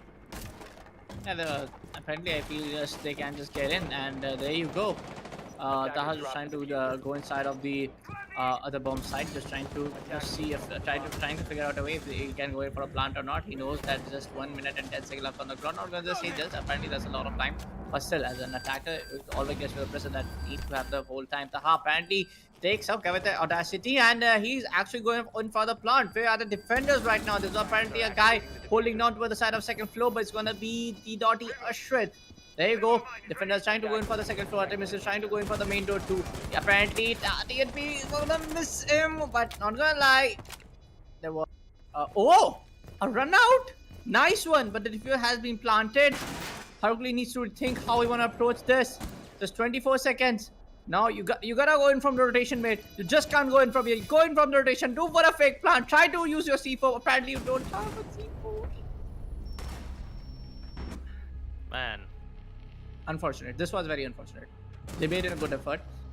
I miss that he's Mumbai. He doesn't have a C4, but that was a very good effort. yep, that was a really great attempt from Hercules. Man, the Vamai just made so much work. And it was just so hard for him to even succeed that 1v1 clutch because he didn't had the information regarding this. So I just don't even know, man, what to say next about the way how Phalanx has been proceeding here. 3-0. Round number 4 will come in as well, with the side being on Armored Lockers and Archives. And we might have to go in for a pause. Don't worry about it. It won't take a lot of time for it, that is for sure, folks, because it's just the problems on the side of the observer's bug that needs to be fixed. So we'll just have a quick restart on the PC and ensure that none of that problems would arrive in the near future. But for now, you'll just come back to the caster's cam as we look at both of our faces, Baba and Bullet, here talking about the match of Team FragcenarieZ versus Team Phalanx. Phalanx, are you all right, man? I mean, what is happening? Talk to us, man. Talk to us. Why are you guys losing to Fractionaries like this? I mean, I still have no idea. I mean, is it because of the way how overwhelming Fractionaries are? I mean, I get it. I can understand. It's the half part of MRCZ, but there has to be something, right? There has to be at least some attempt that The the that you the, guys could win around. the attempt is being made. It's just like it needs to be done with a proper period of time when it comes to the action phase. I just feel it because some of the last two rounds were a very good effort, whether it's getting those early frag, whether it was getting those C4 connections right, whether it was Vamai going toward the side of second floor. It was good, but वो कहते हैं ना सही time पे uh, I'm missing out the proverb right now in the English, and yet again, Baba, please try to help me out. Hmm. क्या ही करे कसाए जब चिड़िया चुग गई खेत. Apparently, what it means, right? कि What happens if a pigeon no, no, no, no, no, no, no, falls no, no. off? Get this, get. Apparently, Okay. what I'm At this point, I'm just translating on what you're saying, Bullet. You just said what would happen. That's what happened when a pigeons fall off. That's what you said in Hindi. No. okay, okay. Let me break this down. Wait, I think you Let, said that's what happens when when a pigeon flies away. I mean, yeah, it has flight. It can traverse from one place to the other. So maybe yeah, I think it's because of that, right? That's the right. That should be the punchline, right? there's one more, by the way. Oh wait, so the pigeon doesn't fly then? No. Yes. Man, these moments between these issues when we get back on caster does it just feels like Baba Gusa just take a sip of the what do you say Pigeon water. the I know I'm just pulling bullets as leg, guys. Don't worry about it. We're just having fun no because issues. obviously Trust me, I we have all no know issues. that it's rehost and we don't even know what to talk about it. I mean, yeah, we can talk about more about the teams, but Oh Phalanx, man, I don't know if they're doing a good job about it. So I mean, what more can you talk about than just pigeons, you know, I need a sip of water. Trust or me, a I sip need a of sip of pigeons? water. I'm just joking, guys. Again, apologies for the bad puns. I know I'm just making jokes left, right, and center, but yeah. So you're talking about the second punchline that you're about to say in Hindi, right? Let me just translate the second one. Go ahead. Apparently it's a very desi one trying to just get in the word right in my mind, just like when three or four friends are coming to party with you, you don't go and make the chef call it up and just say at the same right time, man, there's got to be a 4 5 people coming at my place and you gotta make some food. So that's the proverb, like bhoj gadi koda nahi. That's where the case is with the side of Phalanx. It's already damage. The damage is already been done. First map is out of your hands. When you're trying to do of those when you're trying to go for those chances, we are going. Your C4 connection is being right. We are when then the mad advantage is onto your pace. Hold on your horses because you know damage has been done. पहला map already उनके नाम जा चुका है. You also know mercenaries, fractionaries, in fact, who are the revamped of mercenaries. Like 40 guys are from the side of mercenaries, and they just need to like be, I would say, a little. I would say, just to rethink what's going wrong. They need to. They need to. And Man. Hmm. it just feels like you need to rethink what's going on, man. 3 rounds already on the hands of fractionaries and border. See, from what I believe, from what I have experienced in the past, border का जो map है defence आप बड़े शानदार तरीके से कर सकते हो, बड़े शानदार तरीके से. Because apparently I don't see any of these fractionaries guys going for vertical nades. मतलब उनको ज़रूरत भी नहीं पड़ रही है उनको अपने nades निकालने की. अभी तक तो मुझे यही दिखा है. Apparently I didn't saw any of the vertical nades getting into play. Especially हम 2 objectives से दे चुके हैं, सिर्फ armory लिया जा रहा है, armory and lockers. तो गलतियां कहाँ होती है वो सोचनी पड़ेगी Phalanx को. Just like that.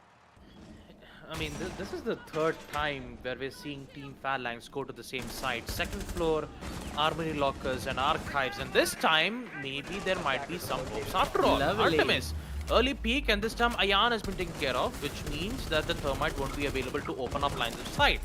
This time, FragcenarieZ will have a lot of problems opening up walls because once you had the thermite and now he's no more, the second frag will come back from the Maya Bidby. What just happened? Hussein just turns around to get a double kill. What is happening? This time, Team Phalanx has got themselves under control. DNP and Odiyashri, both of them are the last players left for FragcenarieZ on round number 4. And this time, something magical has happened. A miracle just sprung around the sides of Team Phalanx as they hold their ground finally in round number 4. As they are here to make a statement once again. They still have the Finca. The grenades are still in their possession. Now all Team Phalanx needs to do is just hold on. Please, just like Bullet said, hold your horses. Just hold on. Don't do anything more aggressive. Don't do anything that would sorely mistake them a lot. Oh no, 2v3. Guy's audacity is down from the side of Finca's end. It's a 2v3 and crimes. My goodness, a lot of damage. What is happening from a 2v3? You still have a minute and 20 seconds left. And somehow they just equalized it. Phalanx, please hold. Hold your horses. Because you're just falling apart once again. They have control on the side. Naughty has been taking a lot of damage, but they have the side control. They're going in for the plant. They don't have any denials. You still have the impact nade, but is it worth the risk? Post plant. He succeeds, while as we see Hussein gets a triple kill, and now it's all in the hands of Finca. 1v2. Rotate. Grenades. All you have to do is just get the info on the Finca. Impact is being used, but no, it just worked the other way around. No, not like this. Why? No! Phalanx! Oh no!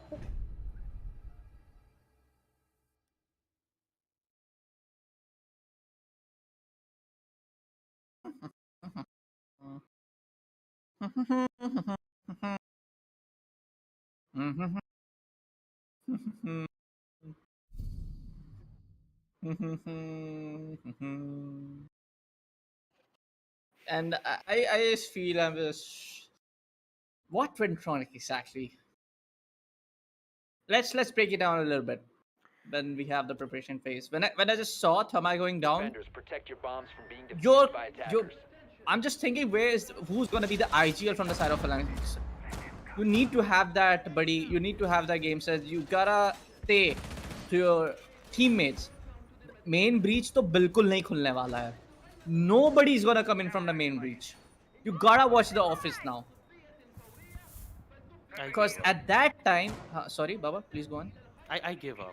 I don't even know what to say at this point. Previous round, they had everything under control. It was a 2v5. Phalanx. Come on, 10 man. seconds to insertion. Why?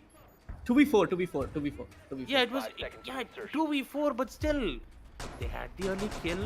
They even removed Attackers 3 must players out of the locate and equation. defuse a bomb. Attackers had 1 minute and 30 seconds. Hussein, was it really necessary to throw the impact nade? Was it really though? And both of the players were just pushed in right into the second floor. Archives. I have nothing else to say. Bullet. I have nothing else to say. Diffuser has been dropped. Yeah, Attackers have it recovered just the feel like the way how the defense is just playing it up. It just Attackers dropped the diffuser. at first I'm not the bomb diffuser. being made. It's just what it feels to me. Even when it was a 1v2, you know there's a guy holding down your angle because I saw the yellow ping going on. There you go. They already taken an entry towards the side of our side going in for the plant. It's already a 4v4. There you go. The body getting a shade. Big takes out Artemis. Kavadosi takes a little bit of damage. I see one more guy going for sure. And there you go. It takes out another one. Makes it a 5v3. This guy comes in, takes out the NP. But no, it's going to be another one for the side of Crimes. Makes it a 3v3. Okay, Hussein, figure not your shit. Come on, boys. You can do this. Make it a 4v1. 4-1, but no, Ayan picks up Crimes. There you go. Makes it a 2v2. 24 seconds left on the clock. You gotta go in for the defuse. Cause the distraction. Going for the pre-fire, but no.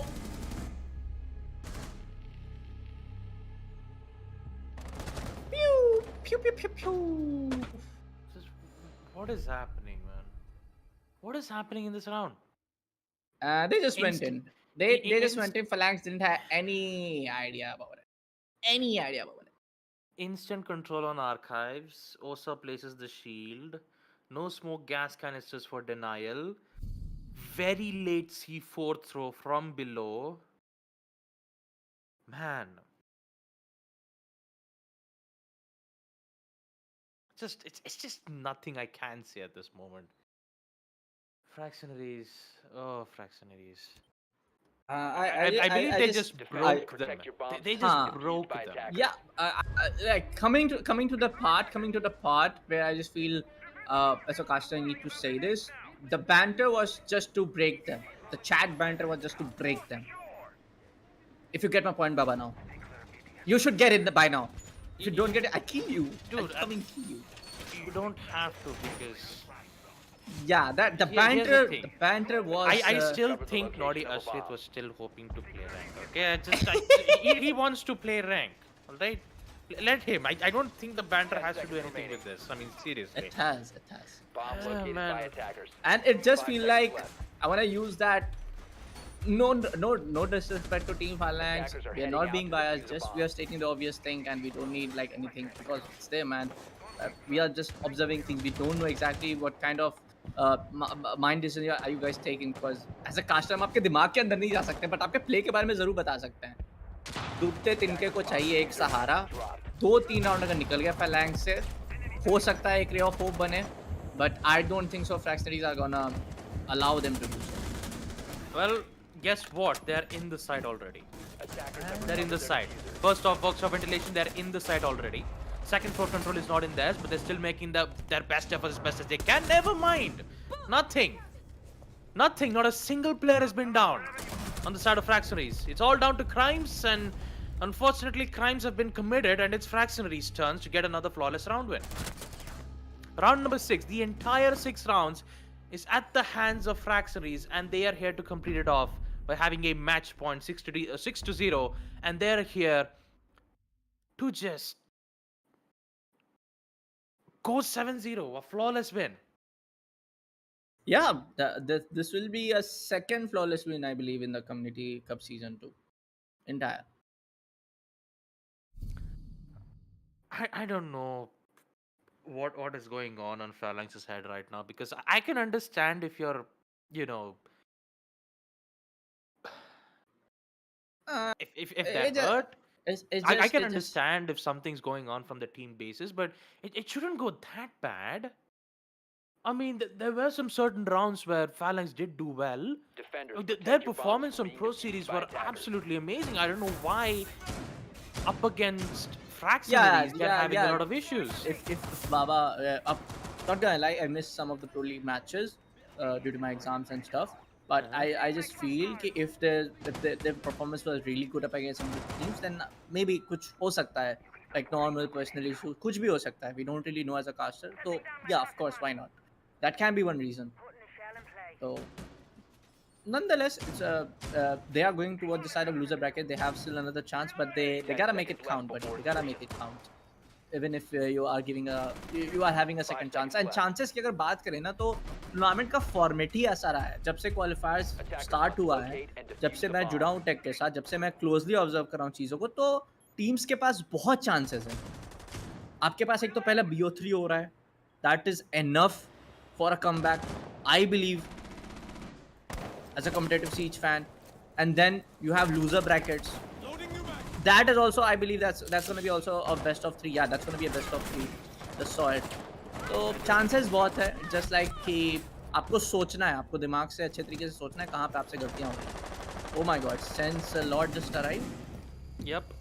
3v5 into a 3v4. Nodi Ashrit making his best efforts, but in the end it's a 2v4. Fractionaries are left with 2v4. Phalanx, please don't Come on. lose this round, man. Come Please, on. just don't. You guys have got this, all right? You just have to deal with Taha Naya.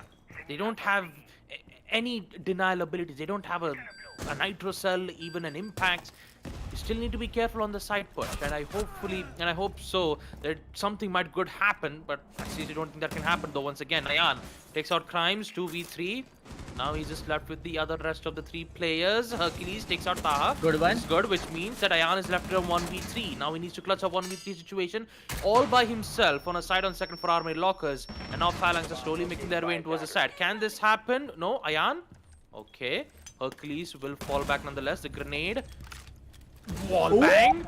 Okay. Let's That wall bang go. somehow connects towards Hercules. Now he just needs to deal with one more. Actually, this can happen. Triple kill. Please. Phalanx.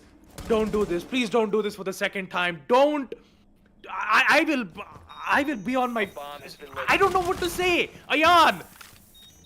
Man, he's gonna do it. I know for a fact he's gonna do it. All he needs to do is find Artemis and he's gonna get it! Quad kill. Panic. Panic at the disco. Something's happening. No. This is the second time they lost a 2v4. How? How can this happen? Even the entire game starts to explode by itself. Okay, I need to keep myself in control now. 7-0. 7-0. FragcenarieZ have done it, folks. They've made a flawless victory up against Team Phalanx, and this was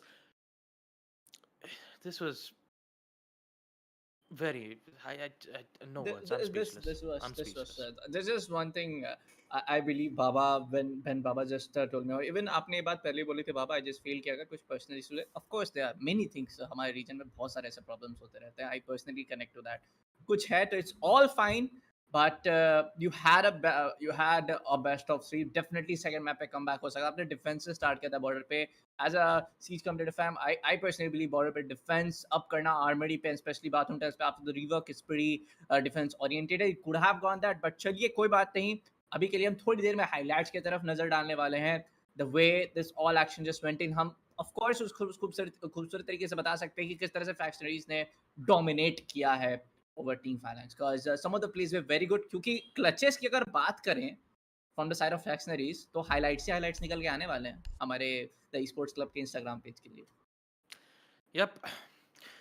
Folks, what you're about to see here for the rest of the 7 rounds of this highlights will be fragtastic, because it was all FragcenarieZ everywhere. 2v4, 2v0, 1v5, actually 1v4, 1v0. Phalanx just tried every single thing. And I don't even know if they did their 100% best, because FragcenarieZ, they just took every single thing under their control. And we'll just take a look at the highlights right now itself. All 7 rounds, 7-0, folks. It is FragcenarieZ. And they will give a statement to the next team that they will go up against. And I believe that name of the team is called TikTok Sumon. So hopefully that will be pretty interesting one, man. That will be an interesting one, that's for sure, Bullet. And I have to say, FragcenarieZ versus Team TikTok Sumon in the next upper bracket match will be as deadly as we can expect. But I don't think the same thing can be said to Team Phalanx, though. I believe, I don't know, something happened. Maybe, who knows, maybe in the lower brackets we might see Team Phalanx come back, but man, 7-0, 7-1, and that to 7-0, there were so many opportunities for Team Phalanx to win in certain situations, but that did not happen. I don't even know what to say, man. I seriously don't know. Yeah, it comes to a part yet again, Baba. The same thing that going to be कुछ ऐसे issues होते हैं जिनकी वजह से ऐसा performance निकल के आता है. बहुत चीजें affect करती है एक player के overall game में. It's fine. You are going towards the side of loser brackets. Make it count. I will be personally looking forward to कि हाँ Team Phalanx comeback करती है या नहीं. Man, I seriously hope Phalanx come back on the second lower brackets matchup, because this, to be honest, this wasn't a really great performance from Phalanx. I'm sorry, Phalanx. It wasn't. This wasn't really good. Of course, it wasn't. 2v4, they had man-gun advantage, they even had early Yeah. peaks, and somehow all it needs is either Ayan to just seal the deal. It was just Ayan. Yeah, even Ayan all the sometimes way. it was 2v3, especially अगर हम उस round की बात करें, especially my Hindi is getting in and when I'm trying to do something. Especially if we talk about that specific round where just the C4 went in, or probably it was mute, where he just went in and towards the side of main breach door and he got one guy. That was I believe Thermite. Especially that round, how can you like वो चीज गलती कैसे हो सकती है, वो round हार गया. We'll be taking a look at the updated brackets आज का पूरा दिन हमारा खत्म हो चुका है, 2 बेहतरीन मैचेस जा चुके हैं. We'll be taking a look at the brackets and there you go, TikTok Suman and FragcenarieZ का कल हमारा मैचअप देखने को मिलेगा. Makers fight up against Hulky Warrior. Man, tomorrow's gonna be a big day, I believe. Baba, we need Yep. some rest. Tomorrow's gonna be a big day. Makers 5 up against Hulky's Warrior and then TikTok Sumon up against FragcenarieZ. Of course, अगर हम lower brackets की बात करें तो it's gonna be One Stop Peaking up against G2 Esports. Shreesha Warriors के साथ join up करने वाले हैं Team Phalanx. And trust me, boy oh boy, not gonna lie, I'm looking forward to Team Phalanx. बहुत ऐसे instances होते हैं. Maybe I will try to have a chat with them off stream. कुछ करते हैं, बातचीत करते हैं, मतलब players के बारे में जानना एक अच्छी बात होती है. But yeah, कल का जो matchup होने वाला, I believe it's gonna be upper brackets for now, and Makers 5 up against Hulky Warrior and TikTok Super FragcenarieZ. It's gonna be a long day for sure. Man, no offense to Team Phalanx. Again, apologies if I hurt your feelings, guys. But you're such a great team, man. But somehow happens to, I don't know, something happened to them, and I just hope that they come back. I just seriously do, and I hope that in lower brackets they can just give their best performance as they can up against Shreesha's Warriors. But yeah, upper brackets matchups: Makers versus Hulky's Warriors. Yes, that was the first matchup. And then the second, FragcenarieZ FragcenarieZ versus TikTok Suman. Those will be your 4 upper bracket teams, who only 2 will proceed into the next upper brackets semi-finals. And talk about the lower brackets, Shreesha's Warriors versus Team Phalanx. And the second lower brackets match, which will happen for tomorrow's stream. But yeah, that was this was a very quick match. I'm not gonna lie. 7-1, 7-0. Team FragcenarieZ really showed what it means to be done. And oh boy, will they have a big competition up against TikTok Summons, because they'll be meeting with their former teammates, Team MRCZ. So we're gonna going be to a see long day. almost a mirror matchup that will head up against them. Yeah, tomorrow's gonna be a long day. I just wanna say one thing again for side of Team Phalanx. Jab jago tab savera. It just means that whenever you just arise, and that's gonna be a way for you. Whenever you just think you wanna just think about it, where did it went wrong? You can just do it. And good luck to you down towards the side of lower brackets. And I'm personally looking forward to it कि आप किस तरह से perform करते हो. अभी के लिए, for now, we have all of it. We are done for the show today, and it's time to say goodbye. So, Baba, why don't you say goodbye today? Well, absolutely sure. Thank you so much for watching the stream, ladies and gentlemen. We will proceed with the next upper brackets matchup, which will be on tomorrow. So for now, this will be goodbye. This is Baba Gusta with my co-caster Bullet and our production assassin, and we will see you guys tomorrow. Until then, take care, stay hydrated. We will see you guys tomorrow.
I don't know if I can make it when I walk alone.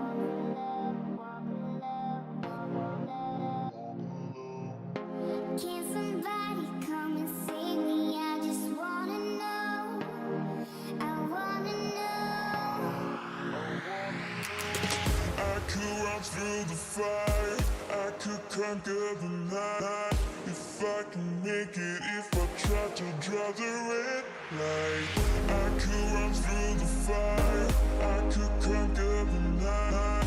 If I can make it, if I try to draw the red, I could, I could, I could, I could,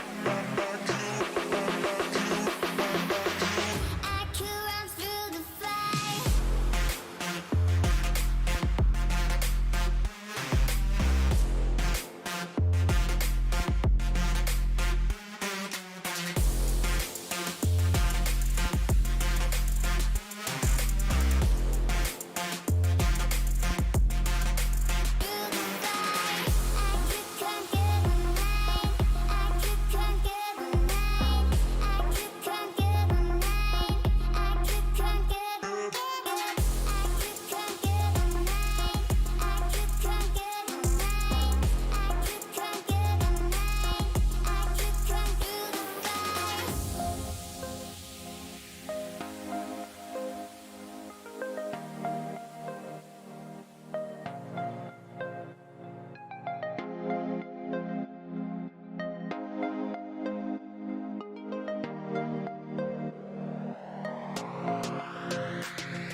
conquer the night.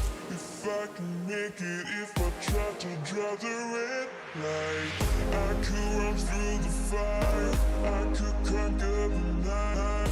If I can make it, if I try to draw the red, I could, I could, I could, I could,